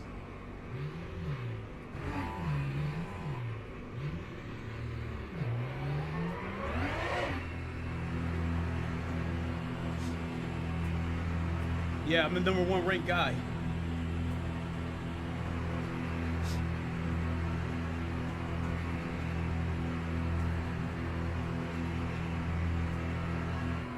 It exits clear. All right, Clay. We've got 7 minutes to set a lap. Let's get some heat into these brakes.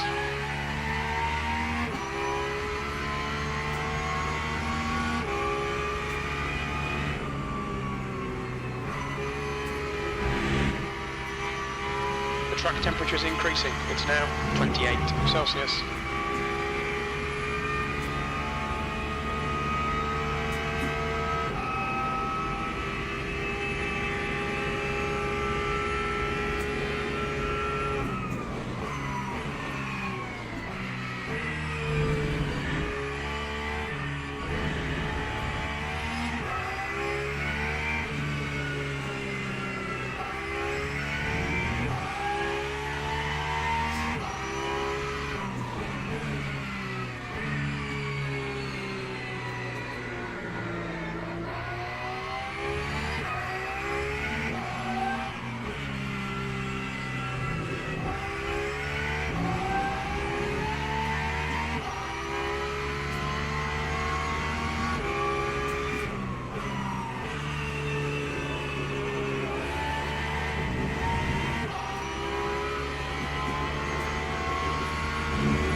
Okay, Clayton, 5 minutes to go, 5 minutes left.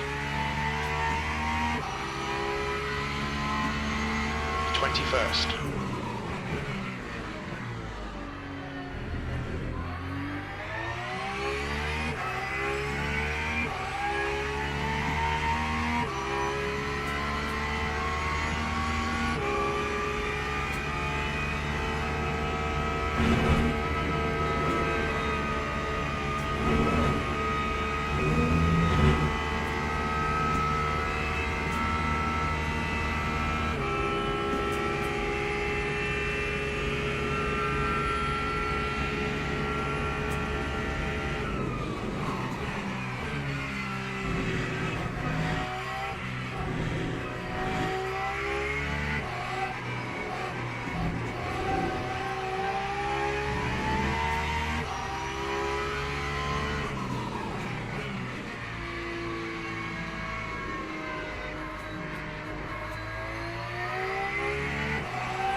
Front has just done a 224.18.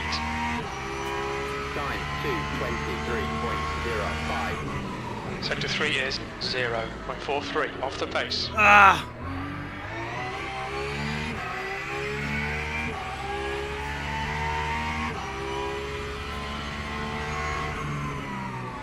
Might as well let that go.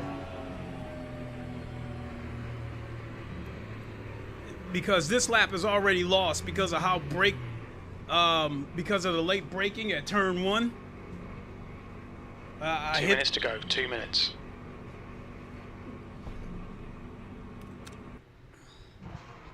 Yeah, I hit the brakes late at turn 1, and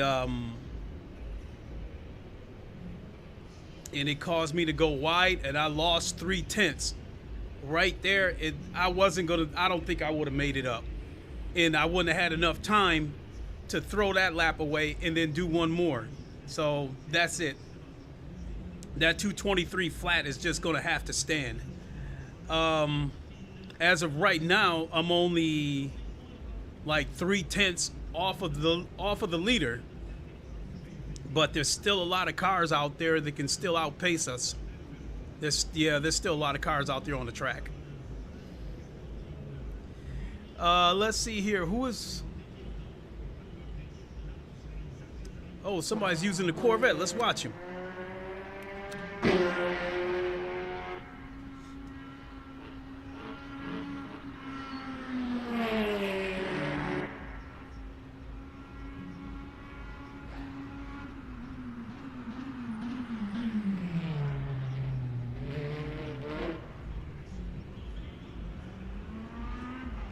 The guy ahead has just posted a 222.25. That's probably going to knock me down to 4th.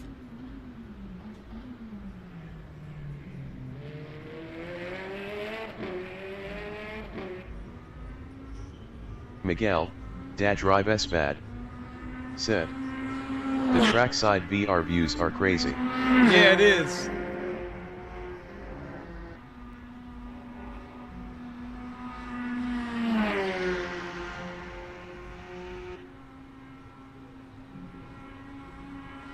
That's the end of the session, E8.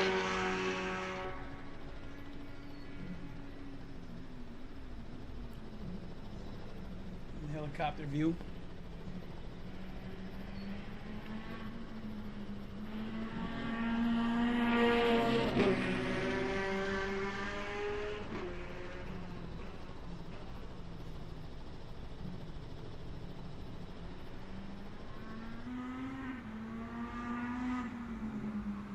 Ooh,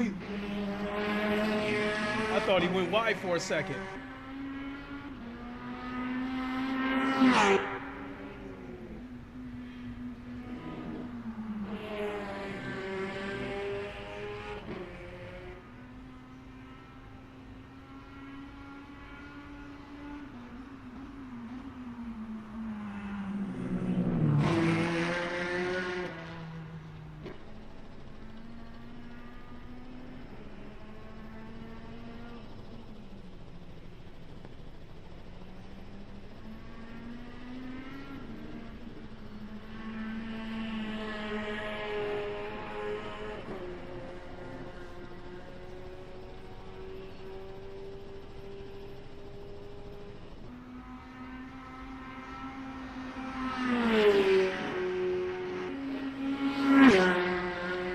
He was boogieing.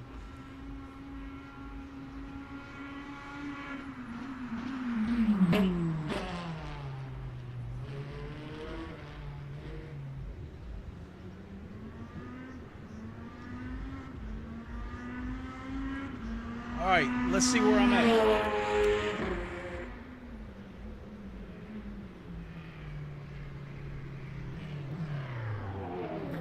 Damn, I have fallen down to 10th.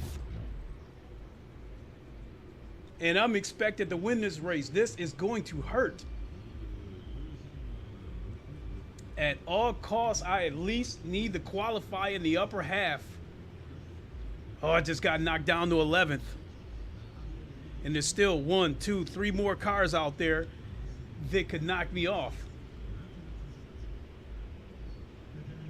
So it looks like there's 26 cars. So as long as I remain 12th or better. Teams and drivers go to the grid for a race start.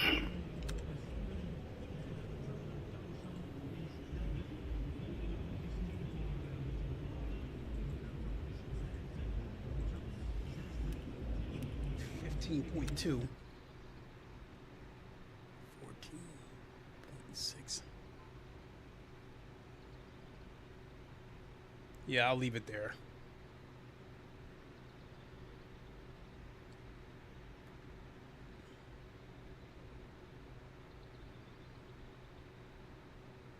This is terrible. I'm expected to win this race. Now, what I want to know is what happened between last race and this race, where last race I was expected to finish 8th. And all of a sudden, this race, I'm expected to win it. That is a massive jump. So I'm wondering what happened with all the other cars that I think put me behind the 8 ball like that. Formation lap has started.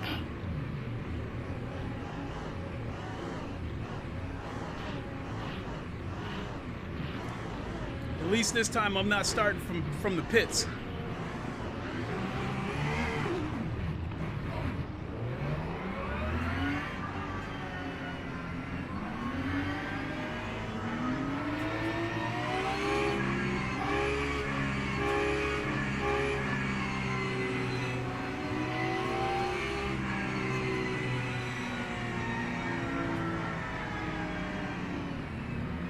Now that I got the butterflies out, I'm wondering if I do a third race to take a chance on using the Corvette.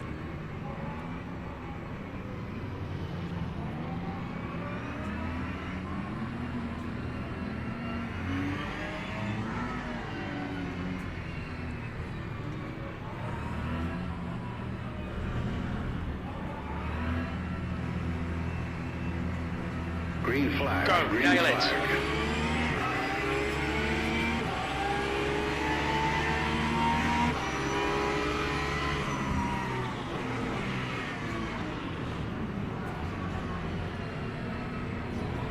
Right side. What an Right idiot. side's clear.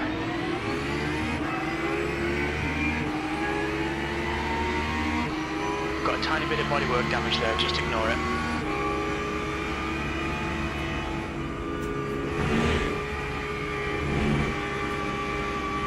Rough start, mate. We've got a lot of work to do now. Sun is now in the lead.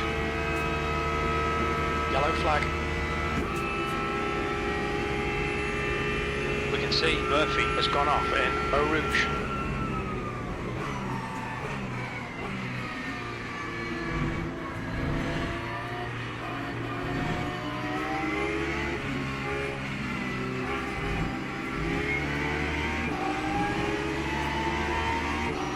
This ain't gonna end well.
The gap behind is now 0.48.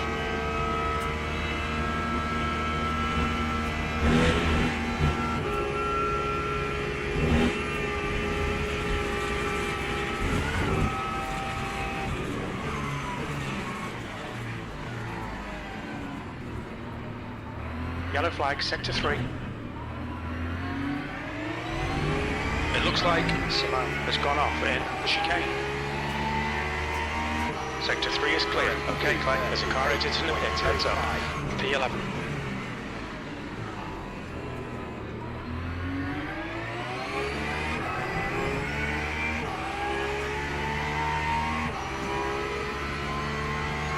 The driver in front of us is Pieter.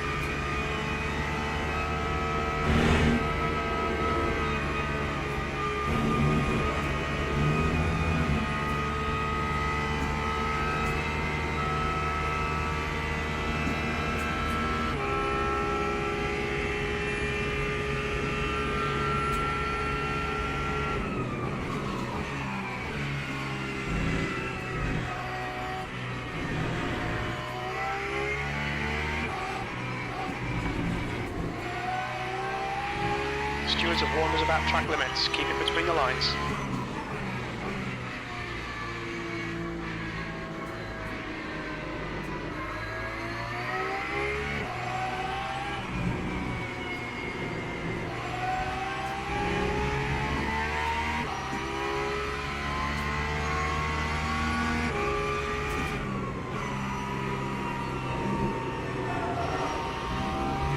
Yellow flag, sector 2, reactor Pieter. Ahead is now 1.3 seconds.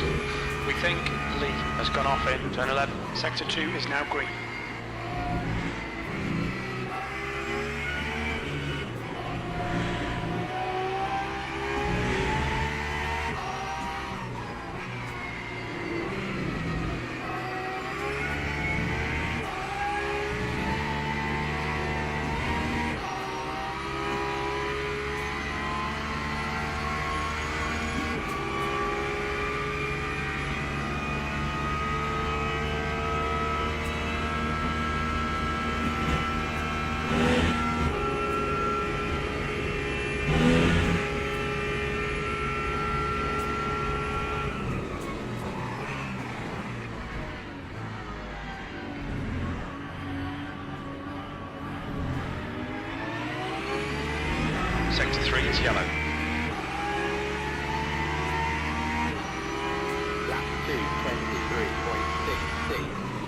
Okay, Clay, the next car is Tim.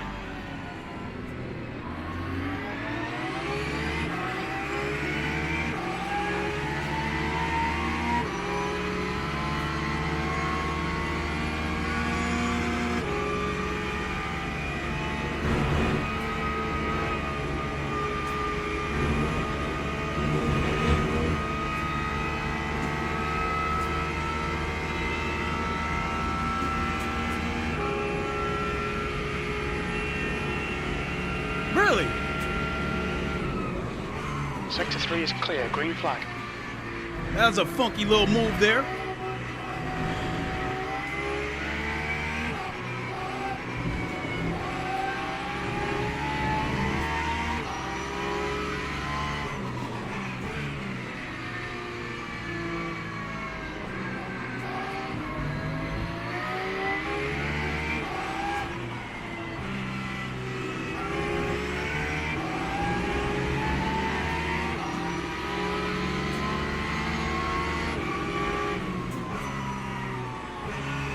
Incident Sector 3, yellow flag. Green flag, Sector 3.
We've just done a 225.18.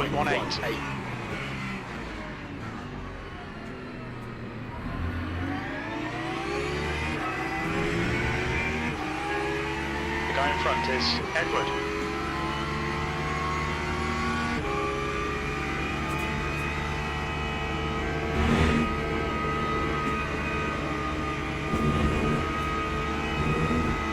We've had a cut warning. Keep it tidy, please, Clay.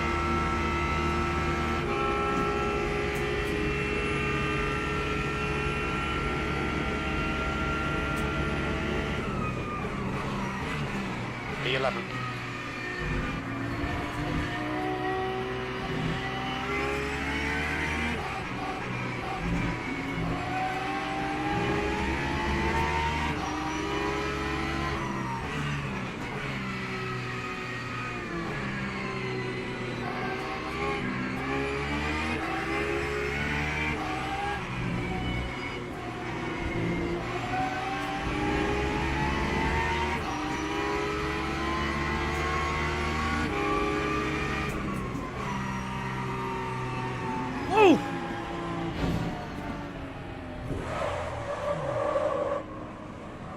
Yellow flag, Sector 2.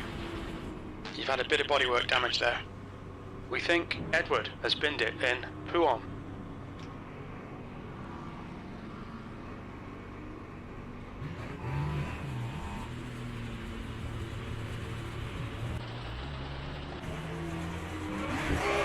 Sector 2 is clear.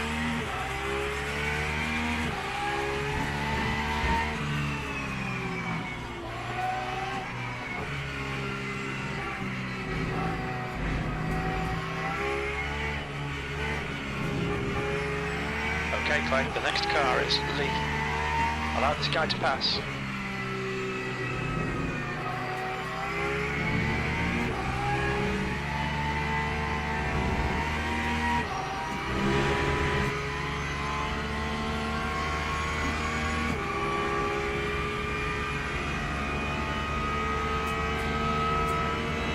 Yellow flag in Sector 3. Looks like Edward has gone off in Corp for air. Green flag in Sector 3. 20 minutes remaining. You've got 20 minutes left.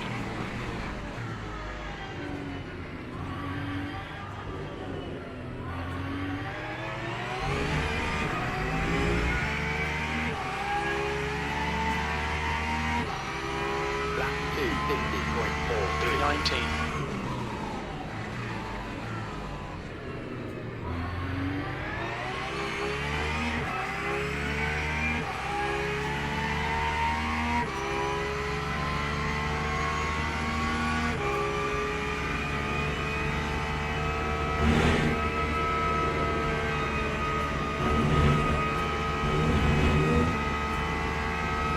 About track limits.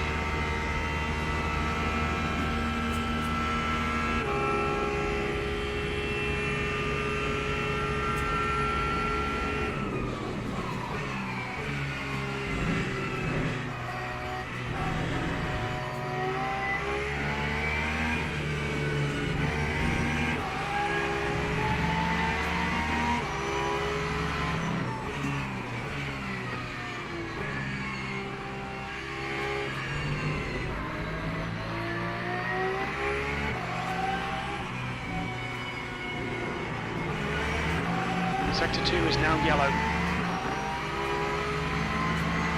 We think that Fabio has gone off in turn 13. Sector 2 is green.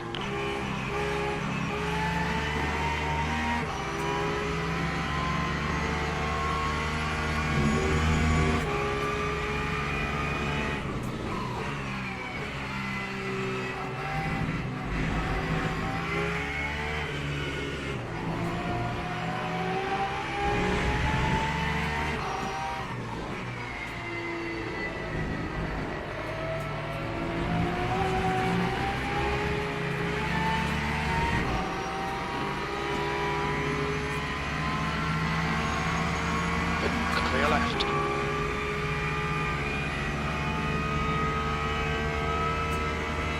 Thank you.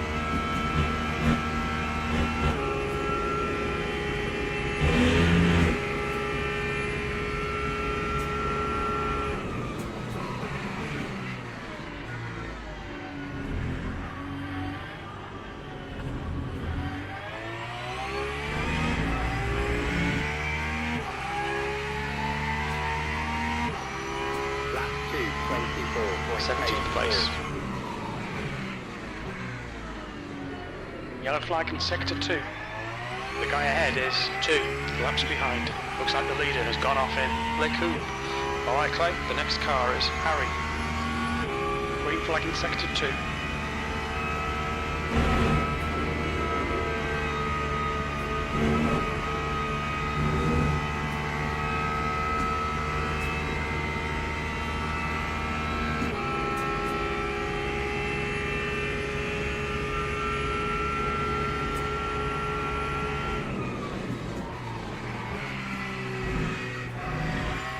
Gap to B17 behind is now 1.1 seconds.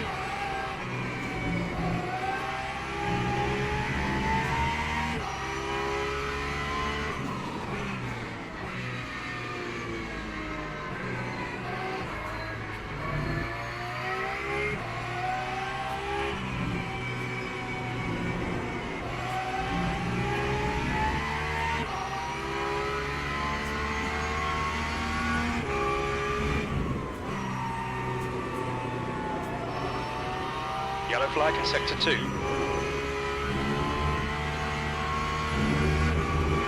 He lost the wing. Clear right, green flag sector 2. The guy in front is Sun. Thank you.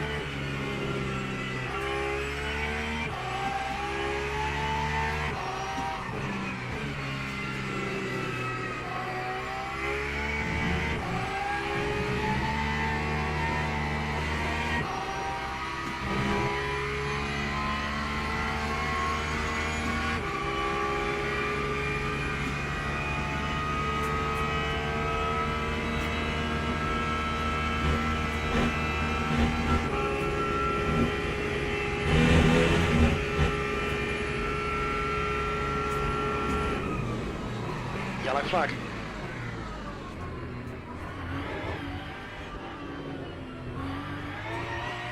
That's half distance. 15 minutes left. That's 15 minutes.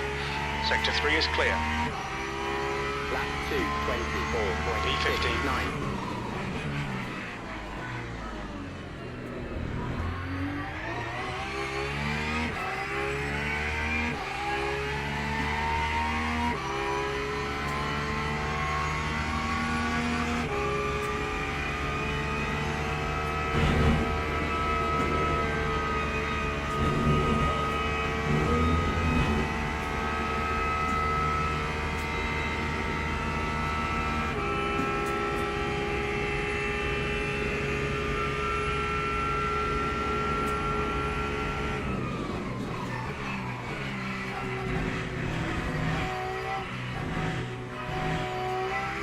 attention to track limits. Please, Clay. You're being caught by the faster class cars. Blue flag. They would pick this time to come by when I'm having a better lap.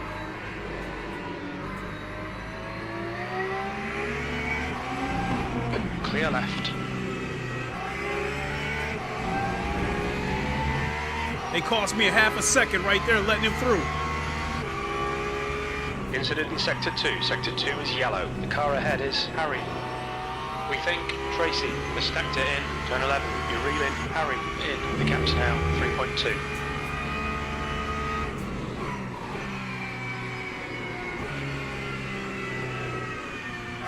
Holy shit! Green flag, Sector 2.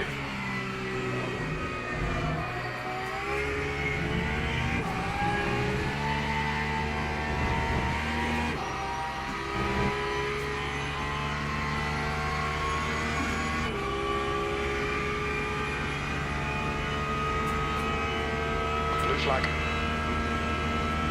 Faster car behind. Yellow flag in Sector 3. It looks Schwartz crashed in. Chicane, clear left.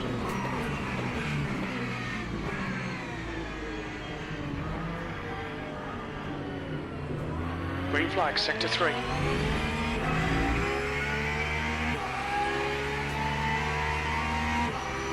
That time was a 2:25.12.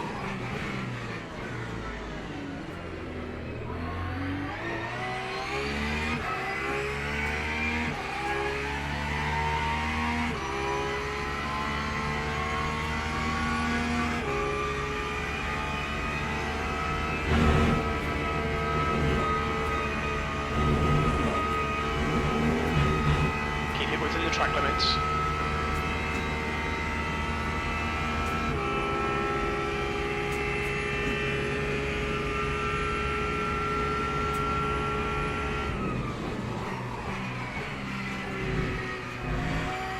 You're reeling P13 in. The gap is 1.6. Okay, Clay. There's a faster car approaching. No! Blue flag.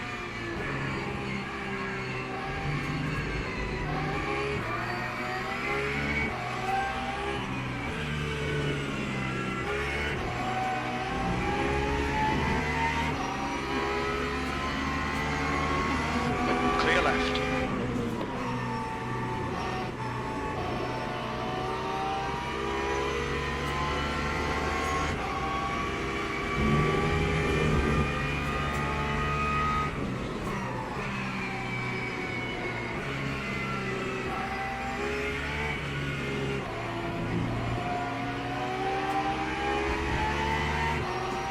Blue flag.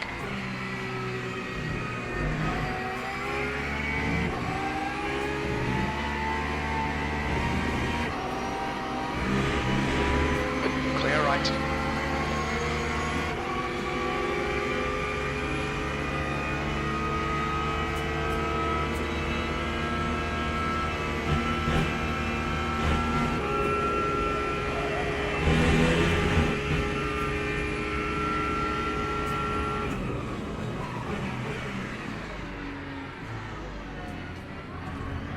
There's a faster car approaching.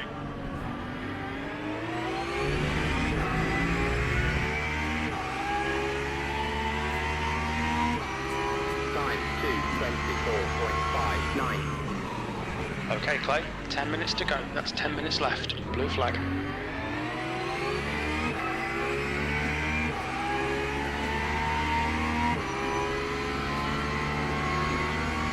Hurry up! Oh, he's not gonna do it.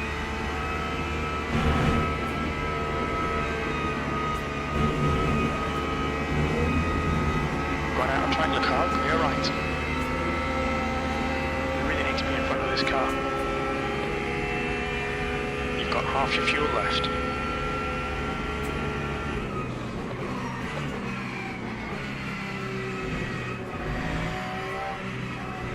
Air temperature's falling. It's now 24 Celsius.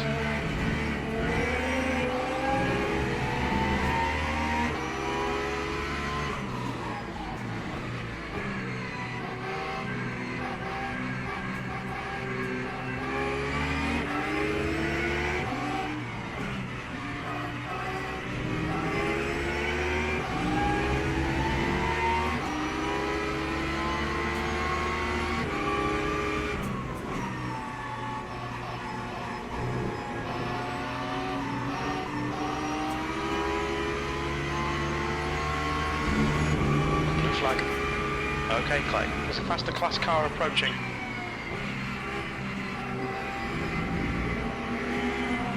Clear left. Come on, find the gap.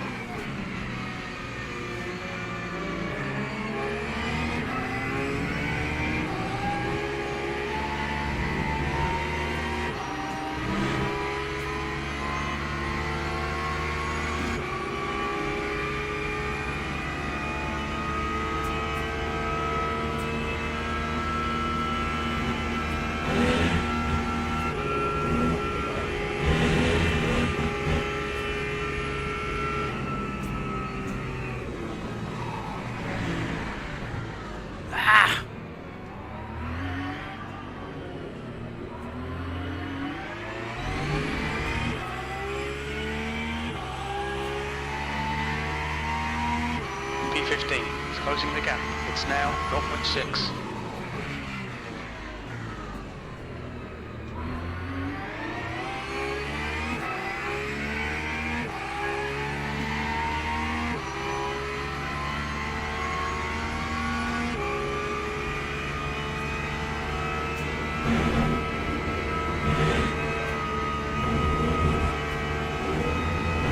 Track limits, watch those lines.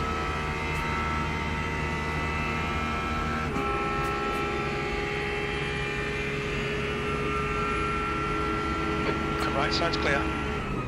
Right side's clear.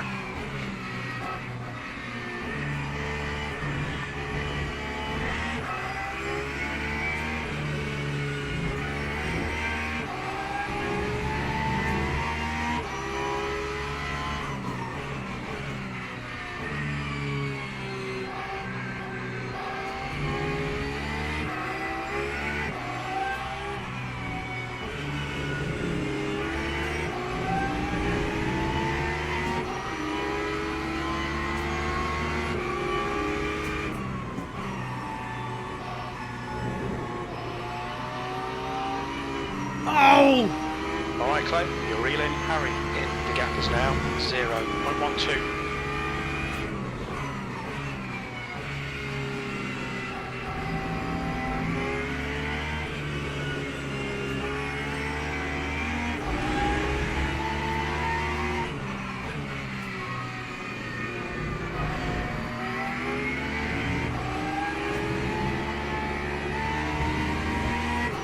Got him! Clear left.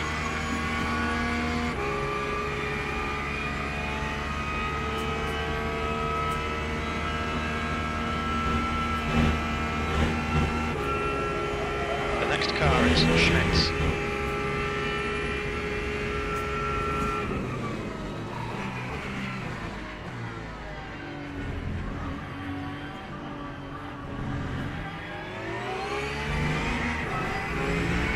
Sector 3 is now yellow.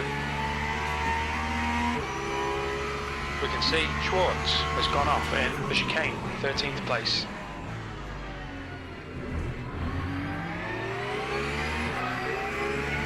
Five minutes to go, 5 minutes left.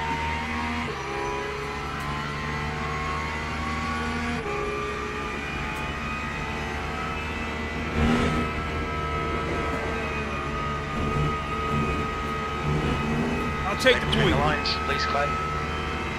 I'm not letting him get away.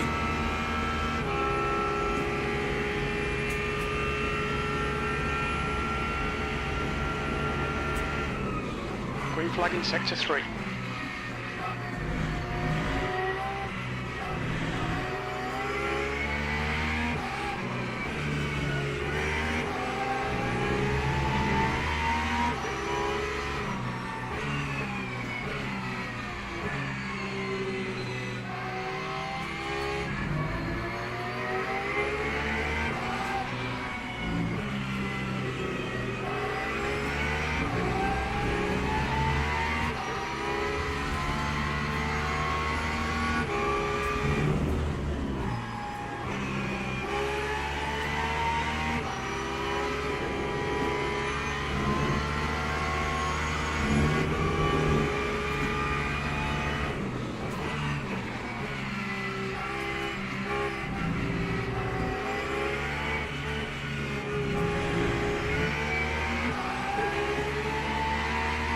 pressure on. False a mistake.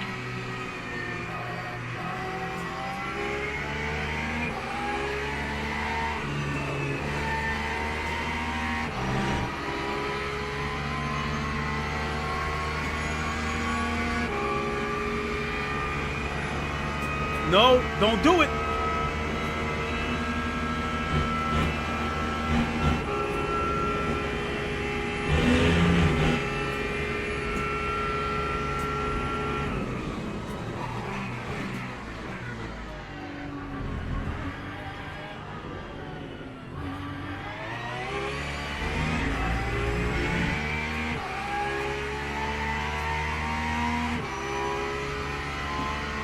B12.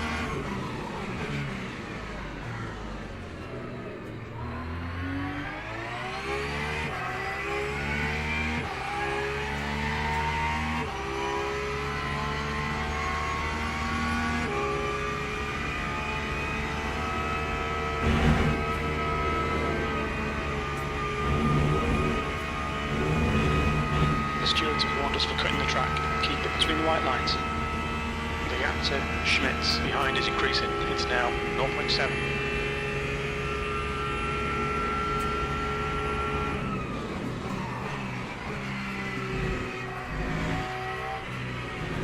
Just 2 minutes left. 2 minutes to go.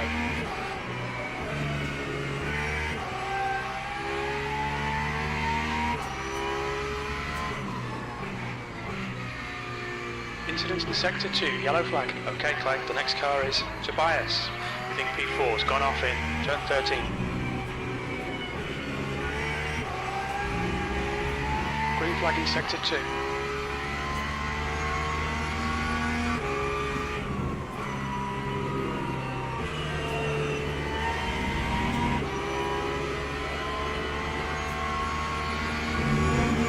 Sector 3 is yellow. We think that Killian has gone off.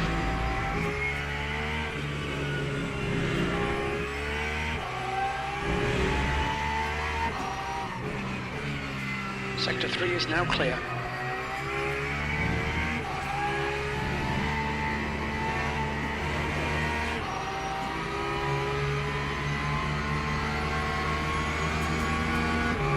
Really? Yellow flag. All right, then. Mate.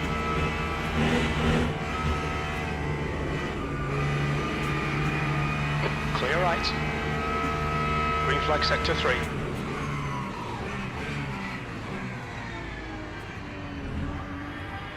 You won't give it to me, I'll take it.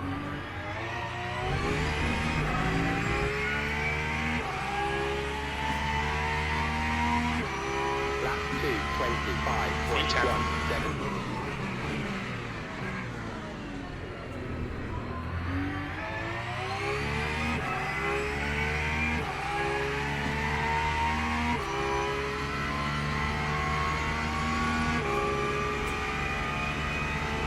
Sector 1 is now green.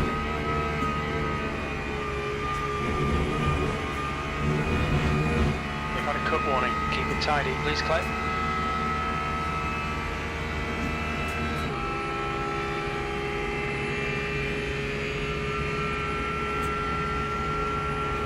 Sector 3 is now yellow. It looks like yellow has gone off in the chicane.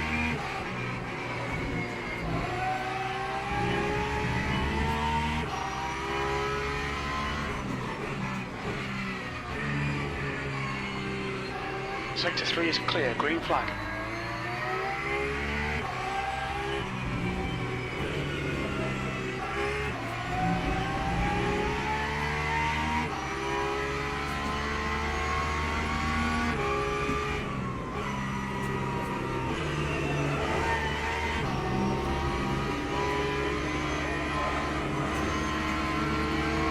Clear right.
Okay, pit stop requested. E9. That's the end of the race. We'll get him next time.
Oh boy.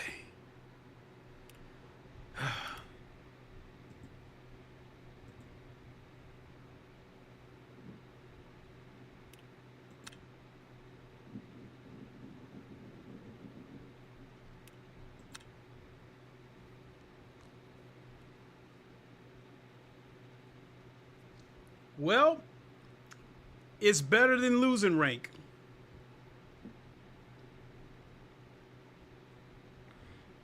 It's going to take a while, but we can make it back to silver.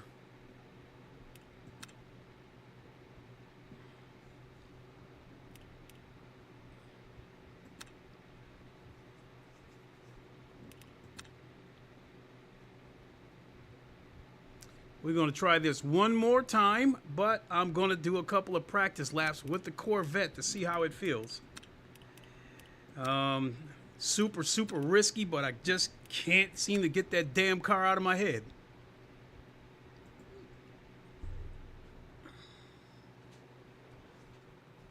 However, I did figure out how to get through the Eau Rouge.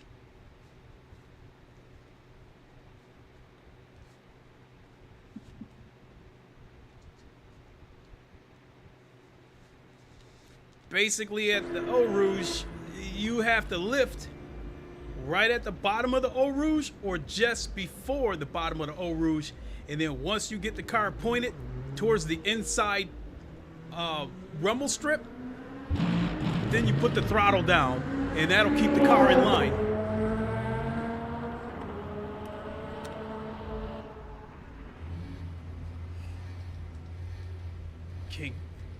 Can't get this damn car out of my head.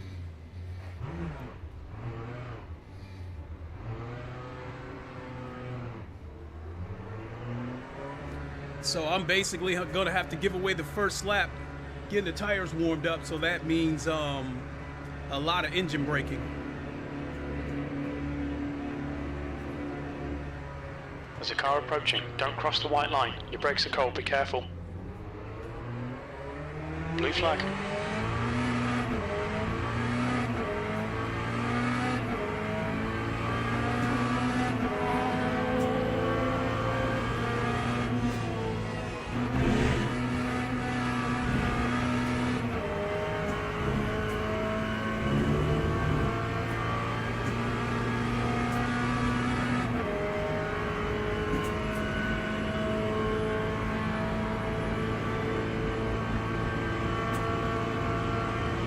Okay, Clay, 5 minutes to go, 5 minutes left.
the fuck is going on?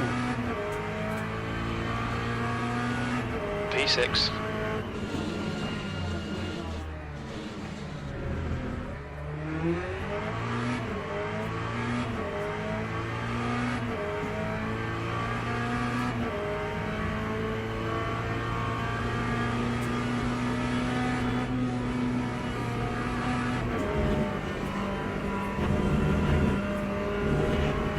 Now delete this lap, you've cut the track.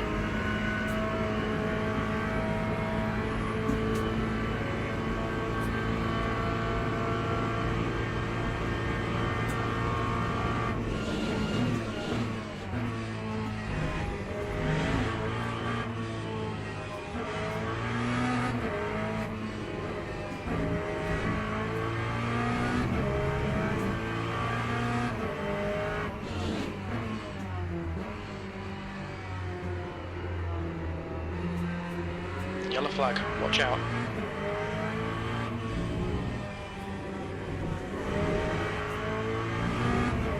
Green flag, sector 2, just 2 minutes left, 2 minutes to go.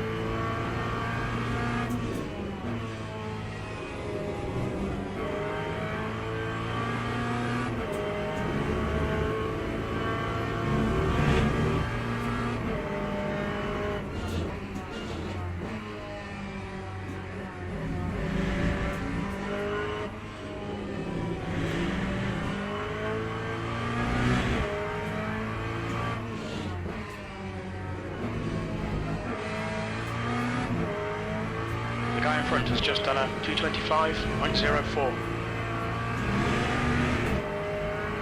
Yellow flag in sector 1.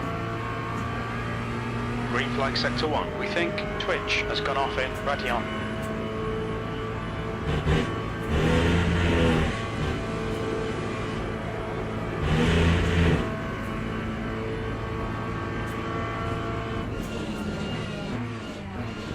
Sector 1 is yellow, sector 3 is yellow. Sector 3 is green, green flag in sector 1.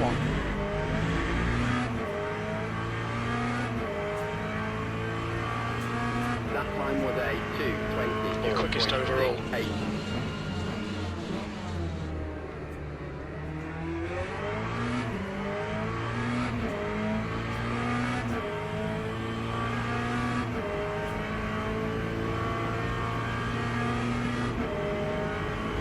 Yellow flag sector 1.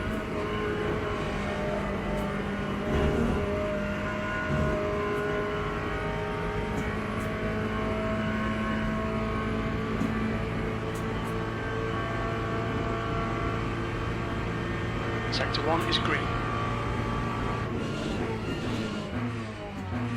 Sector 1 time's okay. That's the end of the session. P2.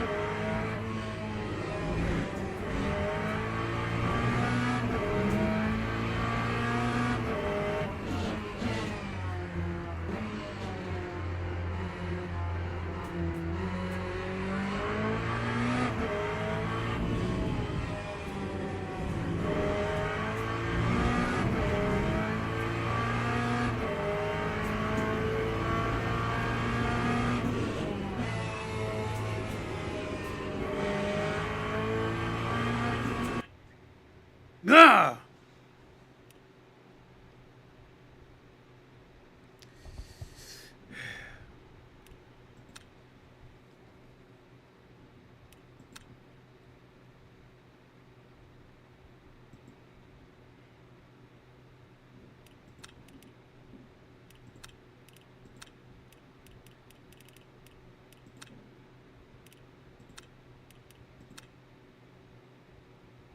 Well, I made it just in time. Whew.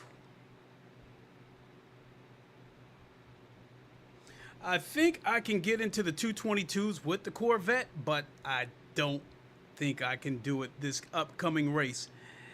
I already felt out the Porsche, so I know I can be aggressive once the tires warm up.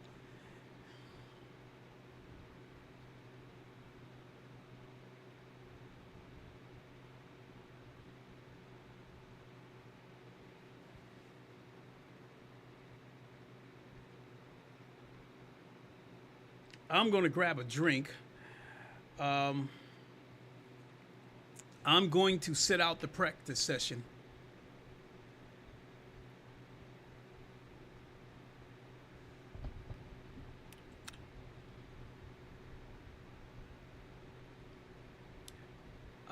Regardless of how I finished, I think I put up 2 good races today. I was aggressive, and the cars that were trying to defend their positions, I eventually got past them.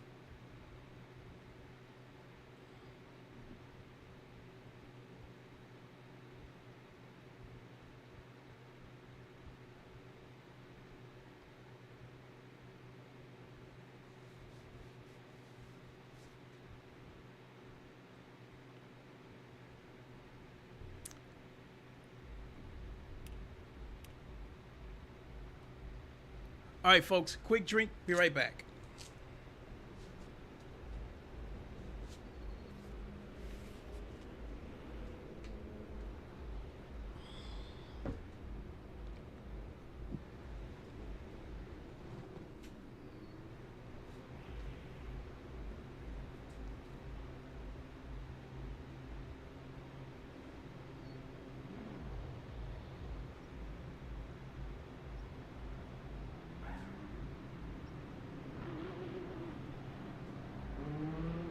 Two minutes to go, 2 minutes.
DJ_Stevens said, "How'd he do, The track guys?" temperature is increasing. It's now 29 Celsius.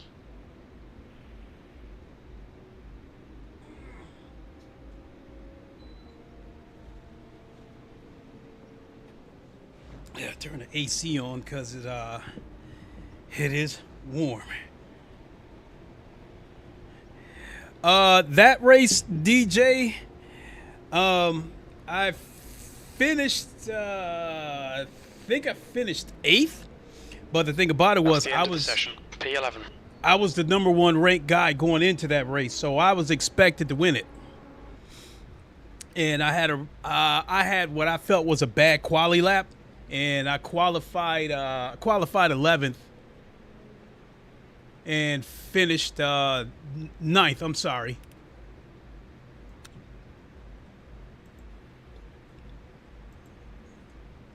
All right, let's go.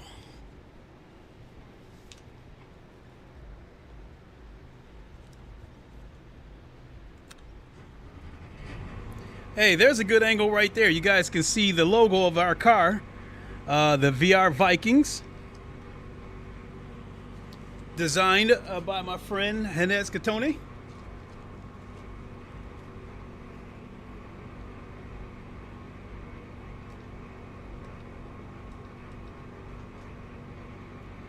Let's go.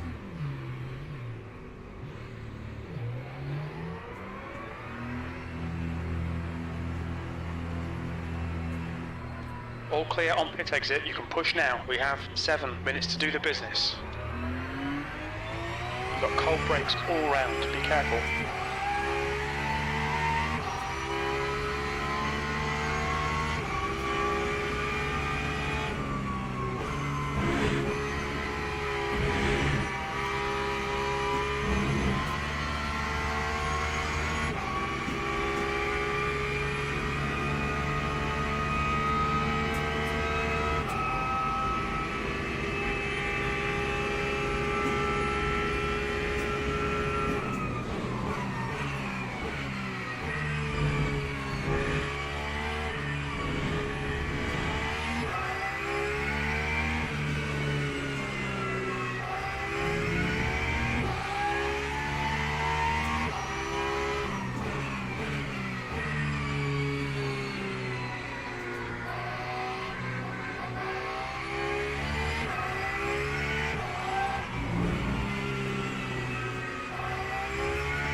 minutes to go, 5 minutes left. 17th place. Damn, the brakes on this car is not that good.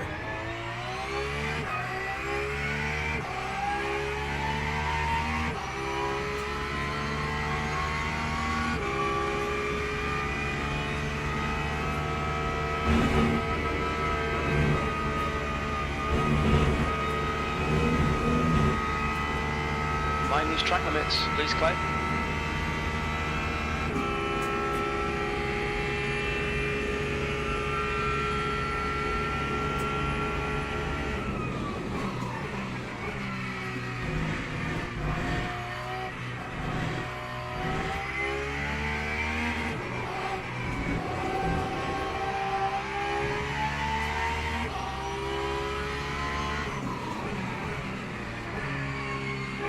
I must be in a different tier now.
Time was a 2:23.70.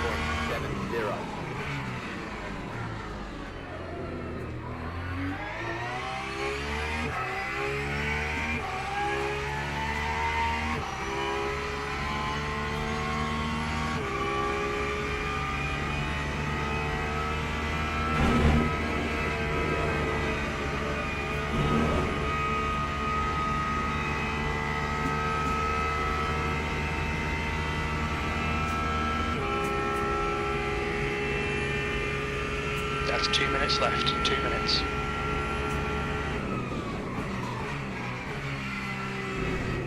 Sector 1 is 0.29 off the pace.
Lap 2:22.94.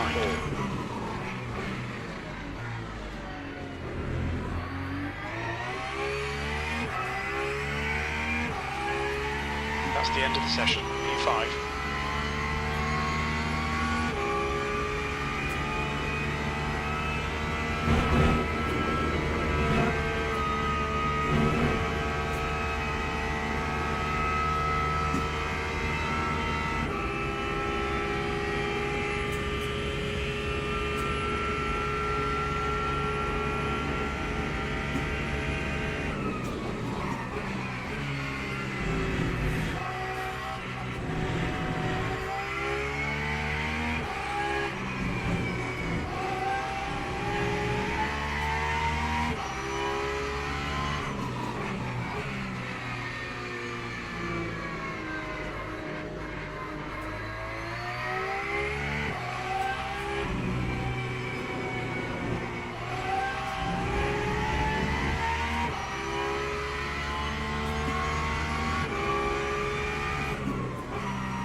Lap 2:22.23.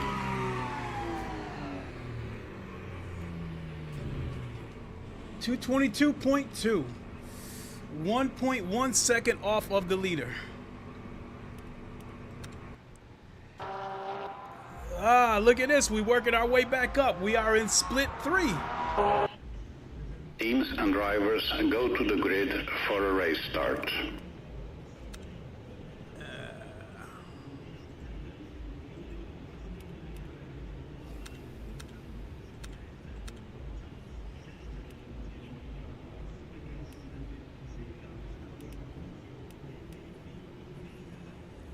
.3. We'll leave it where it's at. The 10.3, we'll leave it where it's at.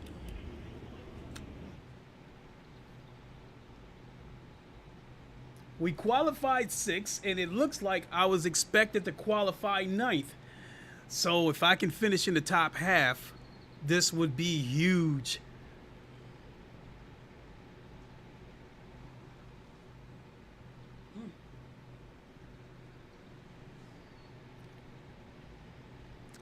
.9.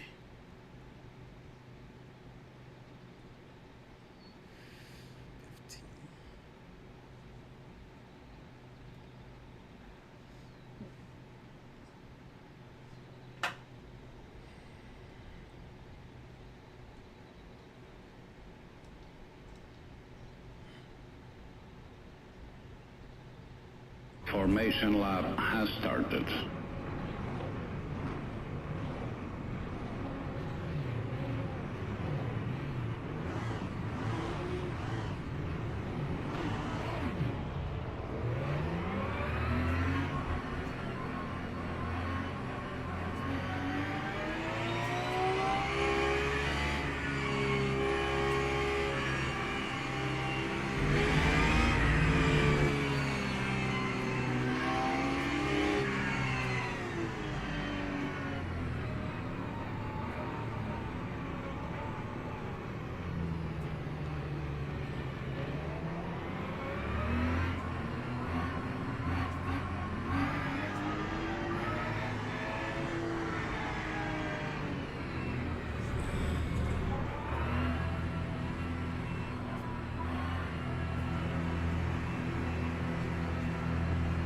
Green flag, Go. green flag.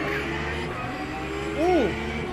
DJ_Stevens said, Good luck. Thank you. Seen that coming from a mile away. Come clear left. Yellow flag on your clear left. We think that Kettler has binned it in La Source.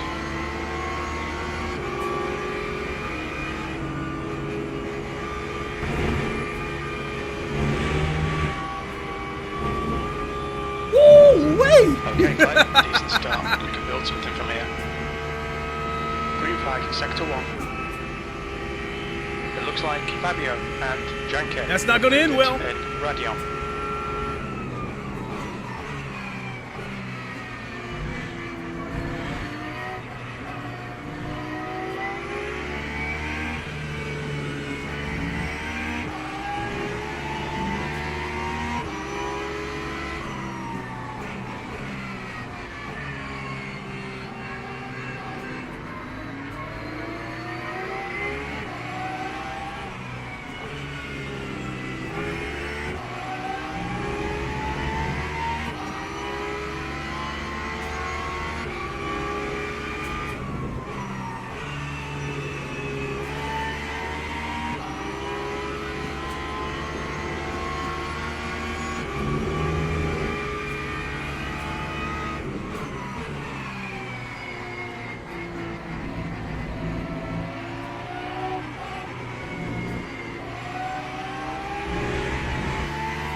Yellow flag. We think Rose has crashed in Stablo, green flag sector 3. Let's see how wide you can make this thing. He is going to try, so I'm just going to give it to him. Not worth wrecking.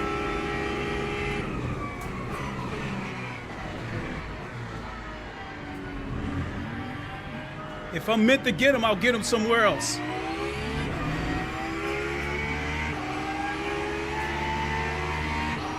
Yellow flag. That time was a 2:30.55. It looks like Sergey has gone off in the chicane.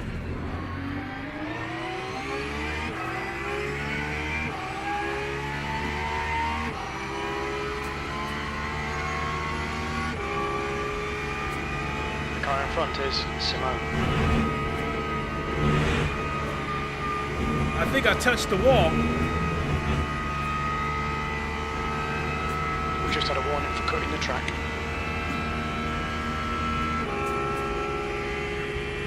Oh, he's got a drive-through. I don't need to fight him. DJ_Stevens. Green flag in sector 3. Said, you can get him back in the pits. I don't. Yeah, Simone you're right, ahead. DJ. Quicksilver He got a is now drive-through. 1.0. I don't need to fight him.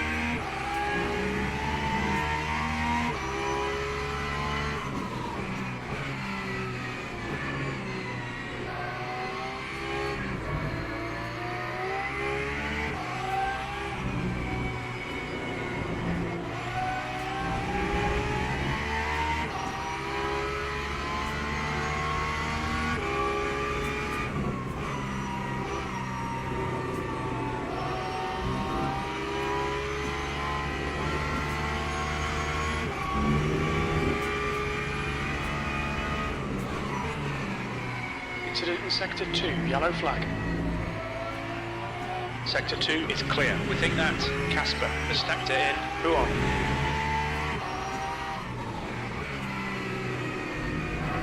Once he serves this penalty, third place is mine.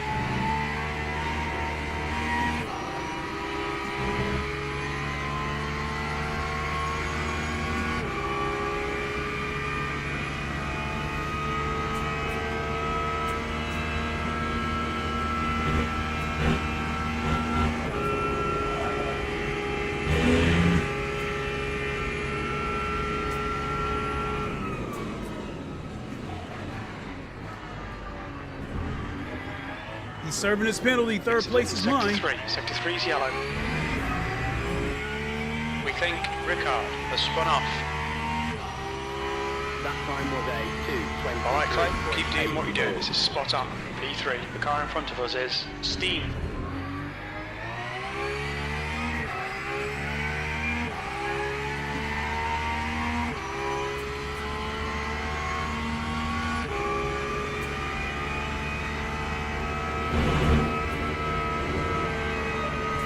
up the track. Keep it nice and tidy. I slowed down. DJ_Stevens said, LGF.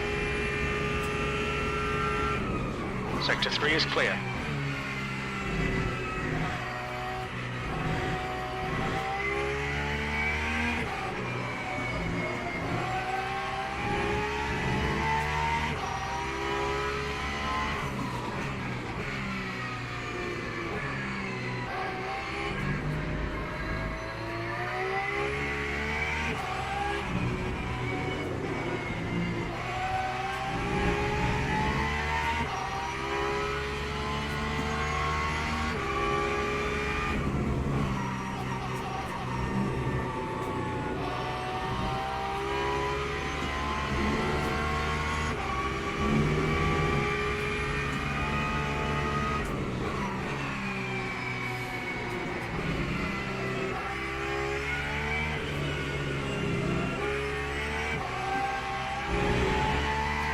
Gap to E4 behind is increasing. It's now 2.2.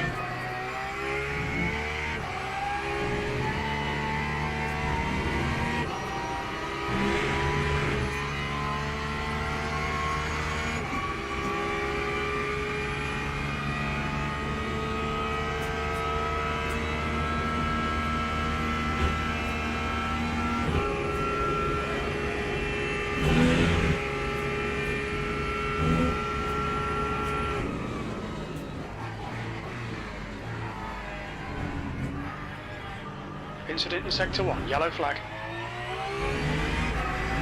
Sector 1 is now green. Yellow flag, Sector 2. We can see Miyagi has pinned it in Lacombe.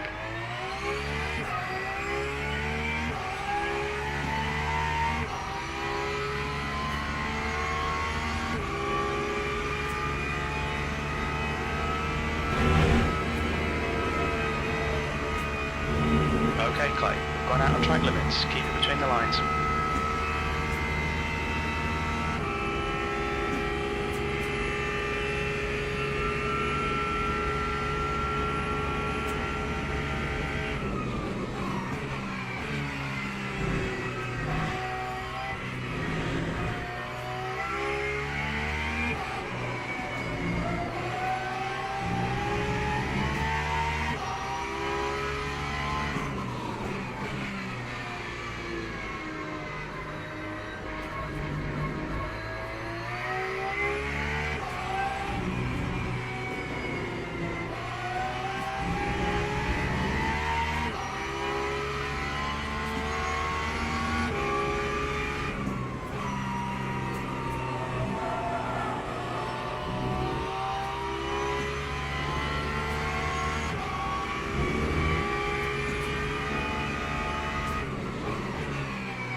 Looks like Ryan has gone off in Huon.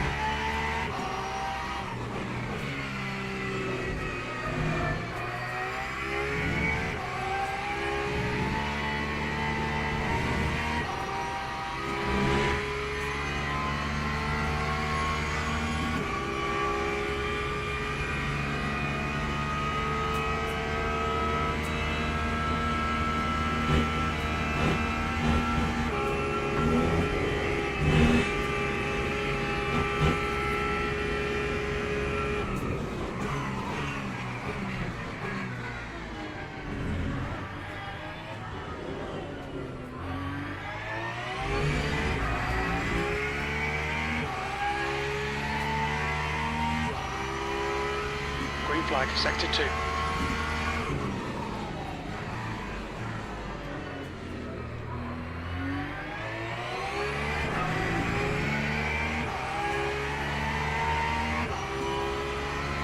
That's 20 minutes to go. P4 is gaining on you. The gap is now 0.27. We'll be warned about track limits. Incident in Sector 2. Sector 2 is yellow. We think that Casper has gone off in Huon.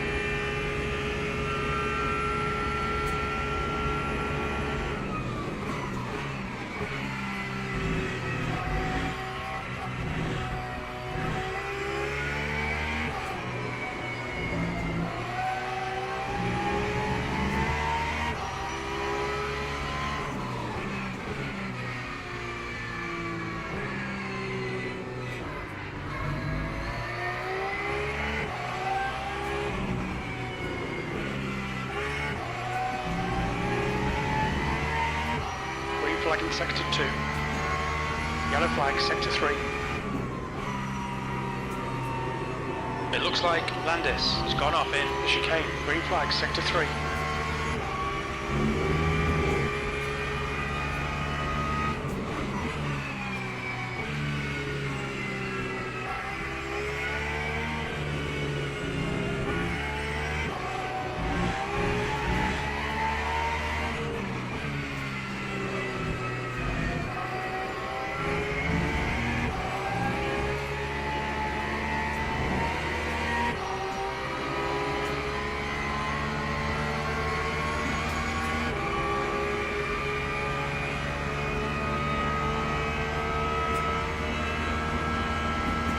He's gonna try it. I'm gonna have to give it to him. Left's a clear left.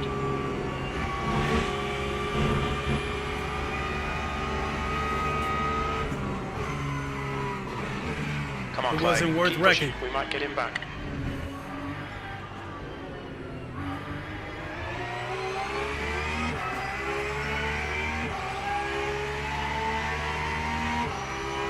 Lap 2:25.36.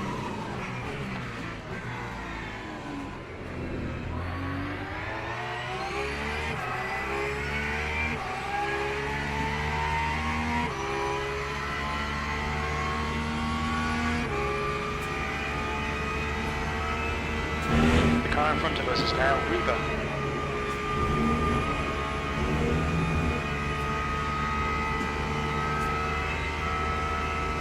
The gap in front is now 0.8.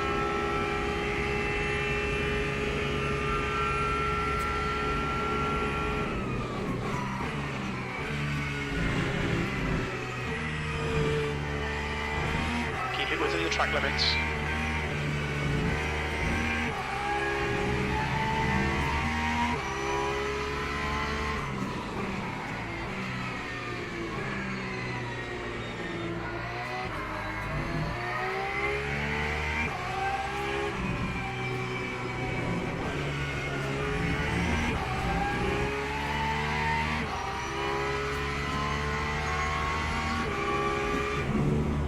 Ooh!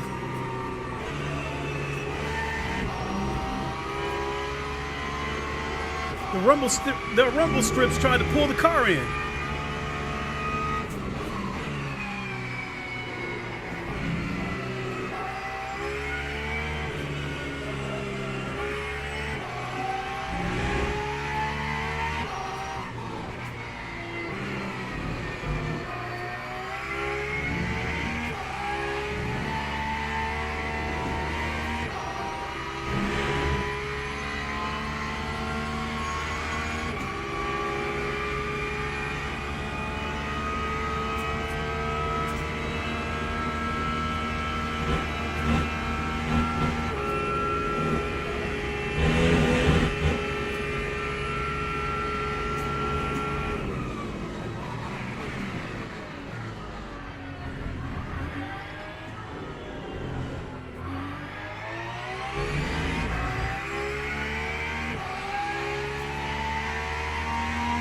Lewis is reading you in. The gap's now 2.2 seconds.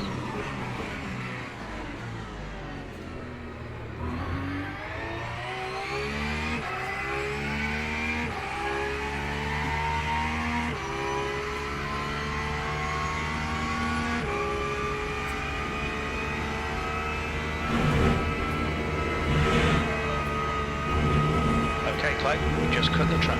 You're halfway home. Hit all your apexes. Wait for the chances to come, mate. 15 minutes remaining, 15 minutes to go.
Okay, Clay, that's half distance. Fuel levels are fine.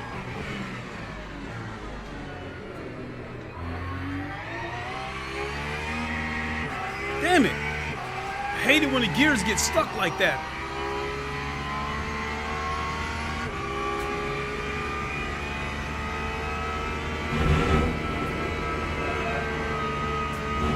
Track limits, watch those lines. Lewis is reeling you in. The gap's now 0.5. Damn, he's closing in quick too.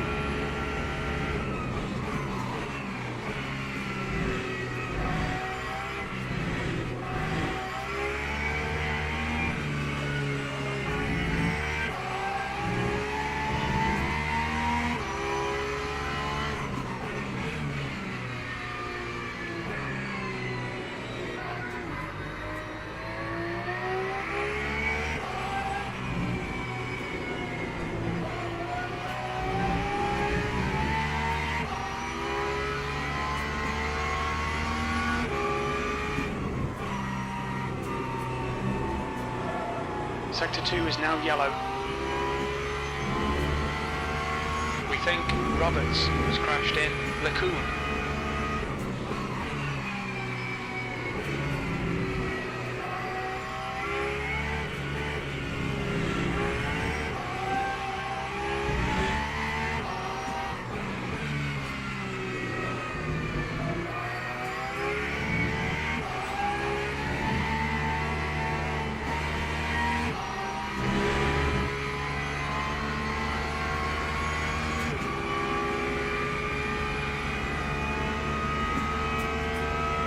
He's probably gonna try it by the time we get to the bus stop.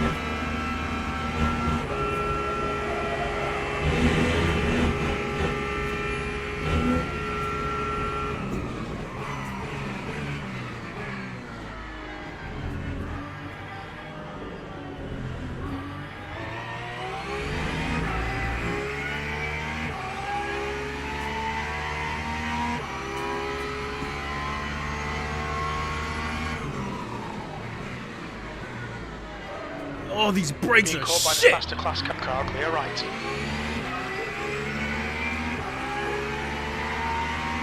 Come on mate, defend your position.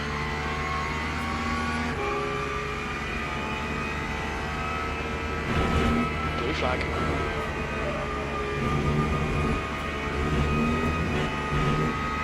We just had a warning for cutting the track.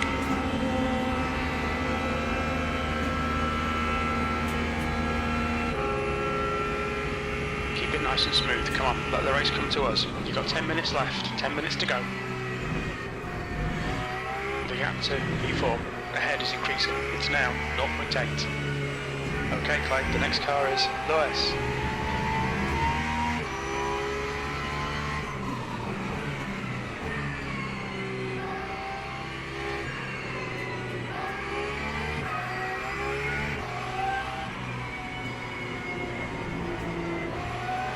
Green flag, sector 2.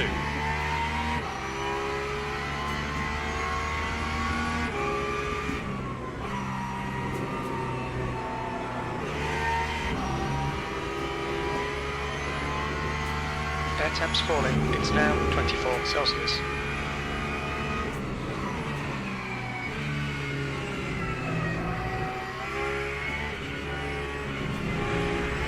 Car behind's a faster class, blue flag.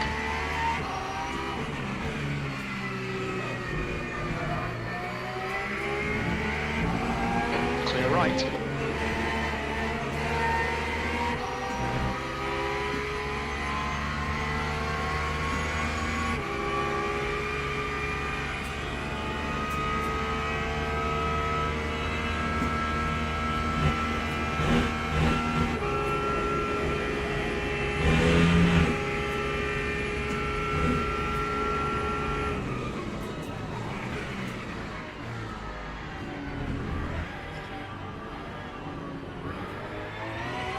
Blue flag.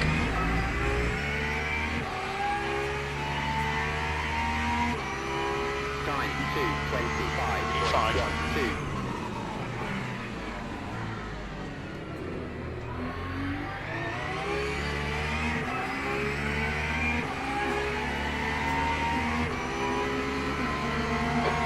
left.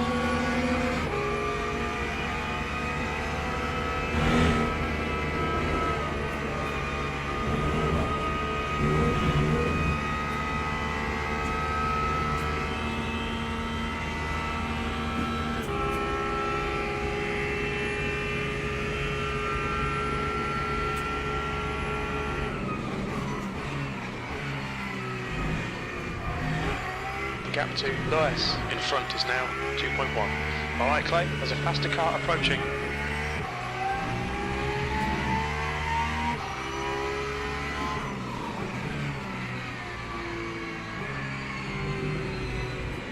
Sector 2 is yellow, blue flag. We can see Maze and Kaiser have gone off in Le Coupe. Sector 2 is now green. Clear left.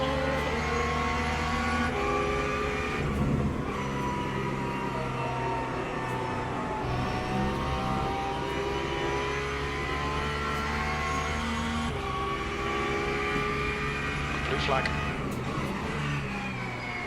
There's a group of faster cars bearing down on you. These guys are scrapping for position. Oh, you motherfucker!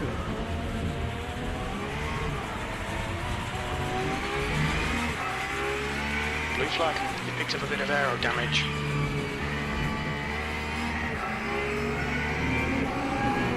Right side's clear.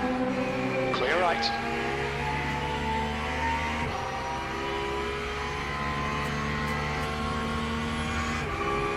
Gap to 6th place. Behind is now 1.5 seconds. Incident Sector 3, yellow flag. We think that Shaw has gone off in Stavlo. Stay between the lines, please Clay.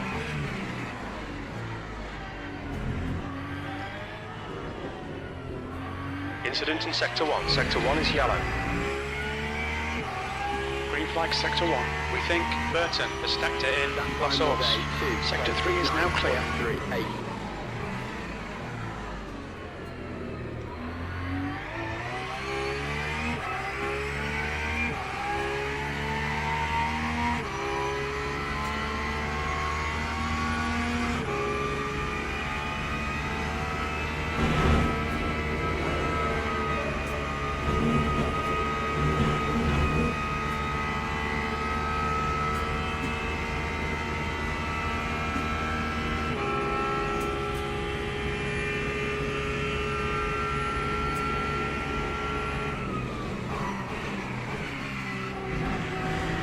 That's 5 minutes to go, 5 minutes.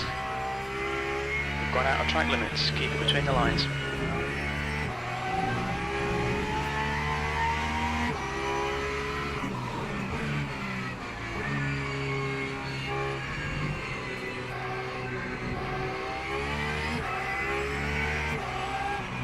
There's a faster class car approaching.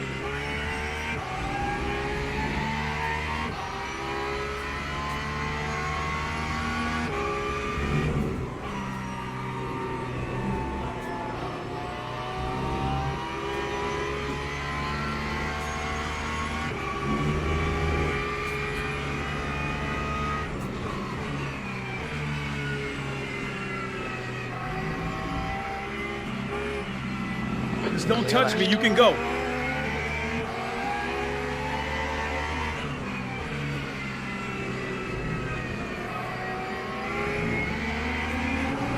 Right side's clear.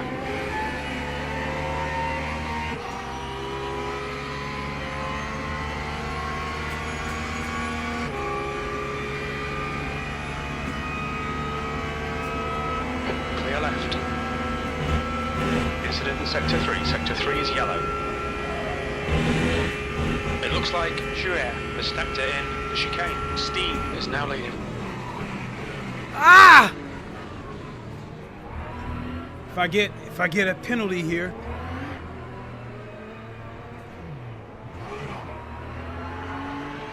Push now. The guy behind is catching. Damn, I had to give that up.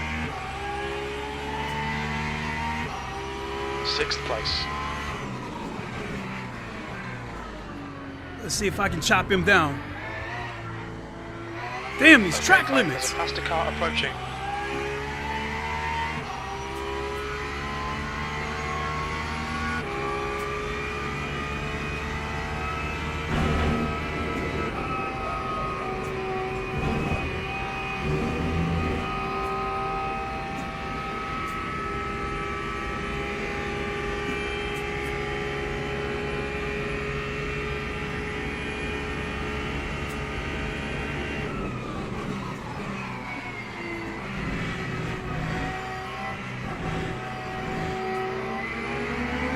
Right side's clear.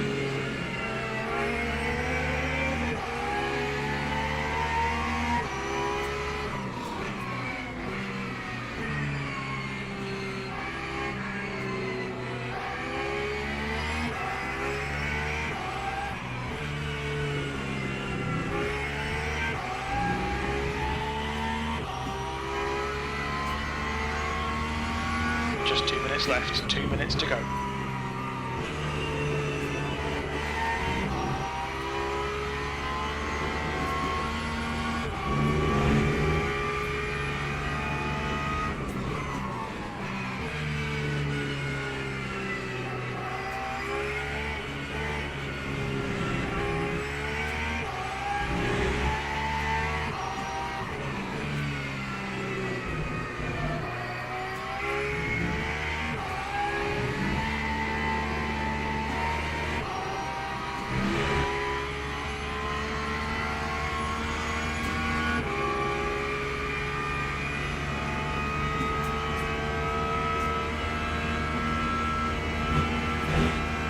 Sector 1, yellow flag.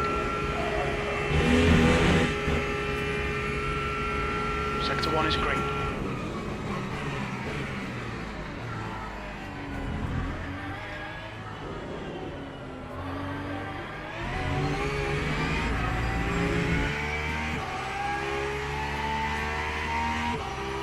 Lap 2, 25.57.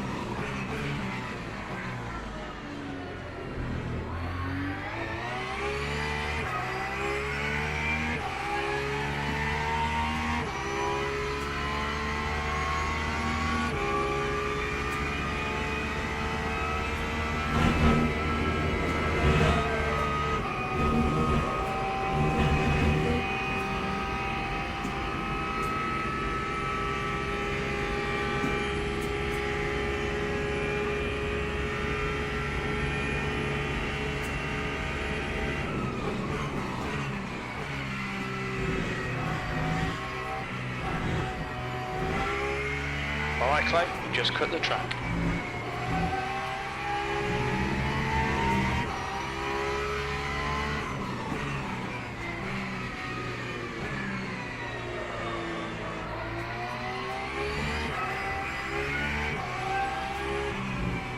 The gap to 7th position.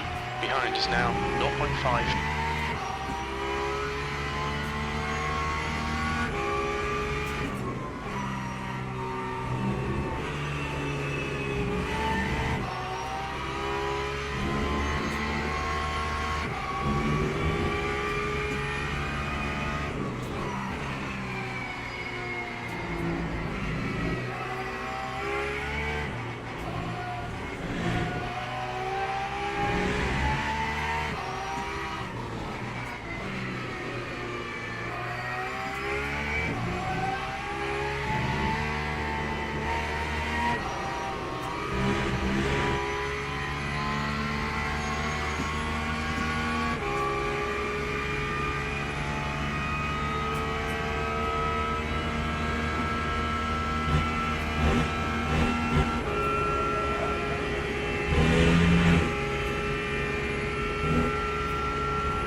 E6, that's it, we're done. Okay, pit stop requested.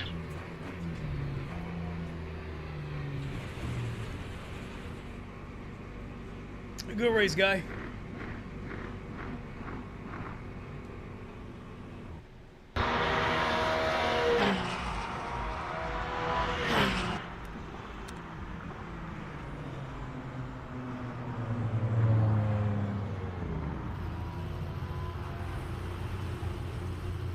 Said GT3 cars stay on your line. That's what we've been doing. The P2 cars have been trying to dive underneath. They've been trying to take the racing line. That's why I got hit.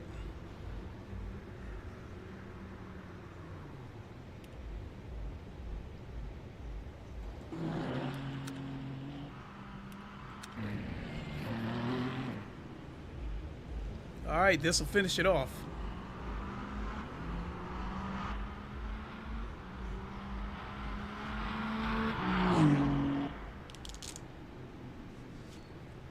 All right.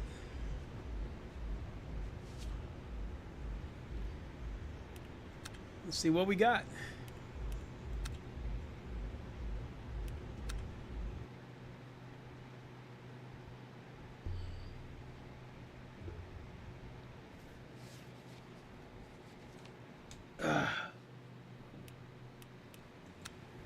We should get some pretty good, should be able to get some pretty good rank out of this.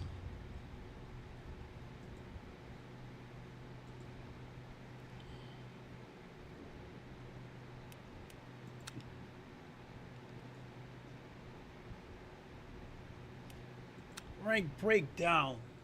No change. Ooh, that's huge.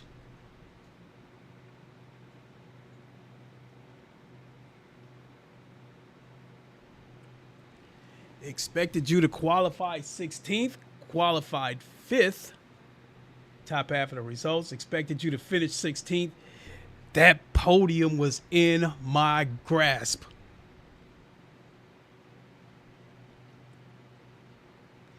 So what I'm starting to find out about this Porsche is, as the race wears on, the brakes start to go bad. Because as the race went on, I kept hitting my brake markers, but the car was taking longer to slow down and go around the corners. So either it came down to one of two things. Either the tires wore down pretty fast, or the brakes just started giving out as the race went on. So that's something we're going to have to make some adjustments on. So, man, 3.5 hours I've been streaming. I'm going to go ahead and leave that on a good note. Because I got to get ready to take my son home pretty soon. But if we get some daily races on Tuesday that work in my favor, we might be able to get back to silver by the end of next week. And just a reminder, folks, a week from Tuesday is July 22nd. LeMans Ultimate will be leaving early access. I think there's going to be some quality of life updates, but most notably, we will be getting the Aston Martin Valkyrie hypercar and the Mercedes AMG LMGT3, which is now driven by the Iron Lynx team. And we will be getting those two cars for free. So I'm really looking forward to that. So I think when all is said and done, I think we're going to have 9 or 10 GT3s. So let me count them.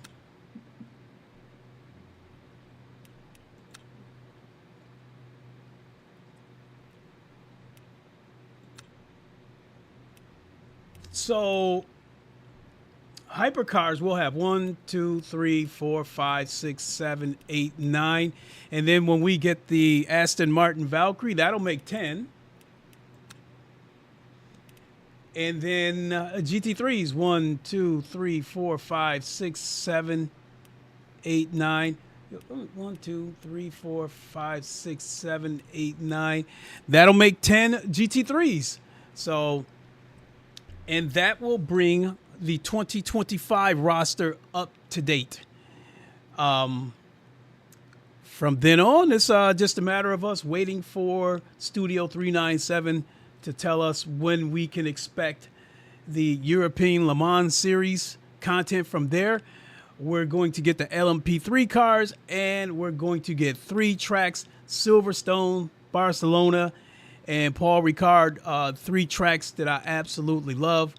I'm not that good at Paul Ricard, but I still like the track nonetheless. It's somewhat of a flat track, not that many changes in elevation, so that a track like that can be a little bit difficult because you don't see the corners coming up until the last second.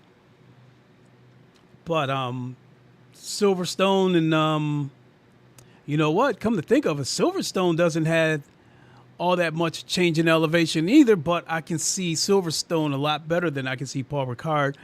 But Barcelona, definitely a change in elevation, so I'll be able to see the corners better on that track. So really looking forward to all that. So I think that's about it. I think that's all I got. So thanks for watching, everybody. We will catch you on the next one. Until then, you all know the line. Wakanda forever. Long live the king, and deuces. Can't say whether I'll be back tomorrow or even Tuesday. As far as Tuesday goes, I would have to take a look at what the daily races look like and see if it's something that I need some practice or if I can jump right into it. We'll just see how it goes. Hopefully, hopefully with the new daily races on Tuesday, I'm hoping we get the GTEs back, because that's where my forte is. I'm a lot better with the Corvette GTE than I am in the GT3 class. So, rambling. See you later, folks. Catch you later.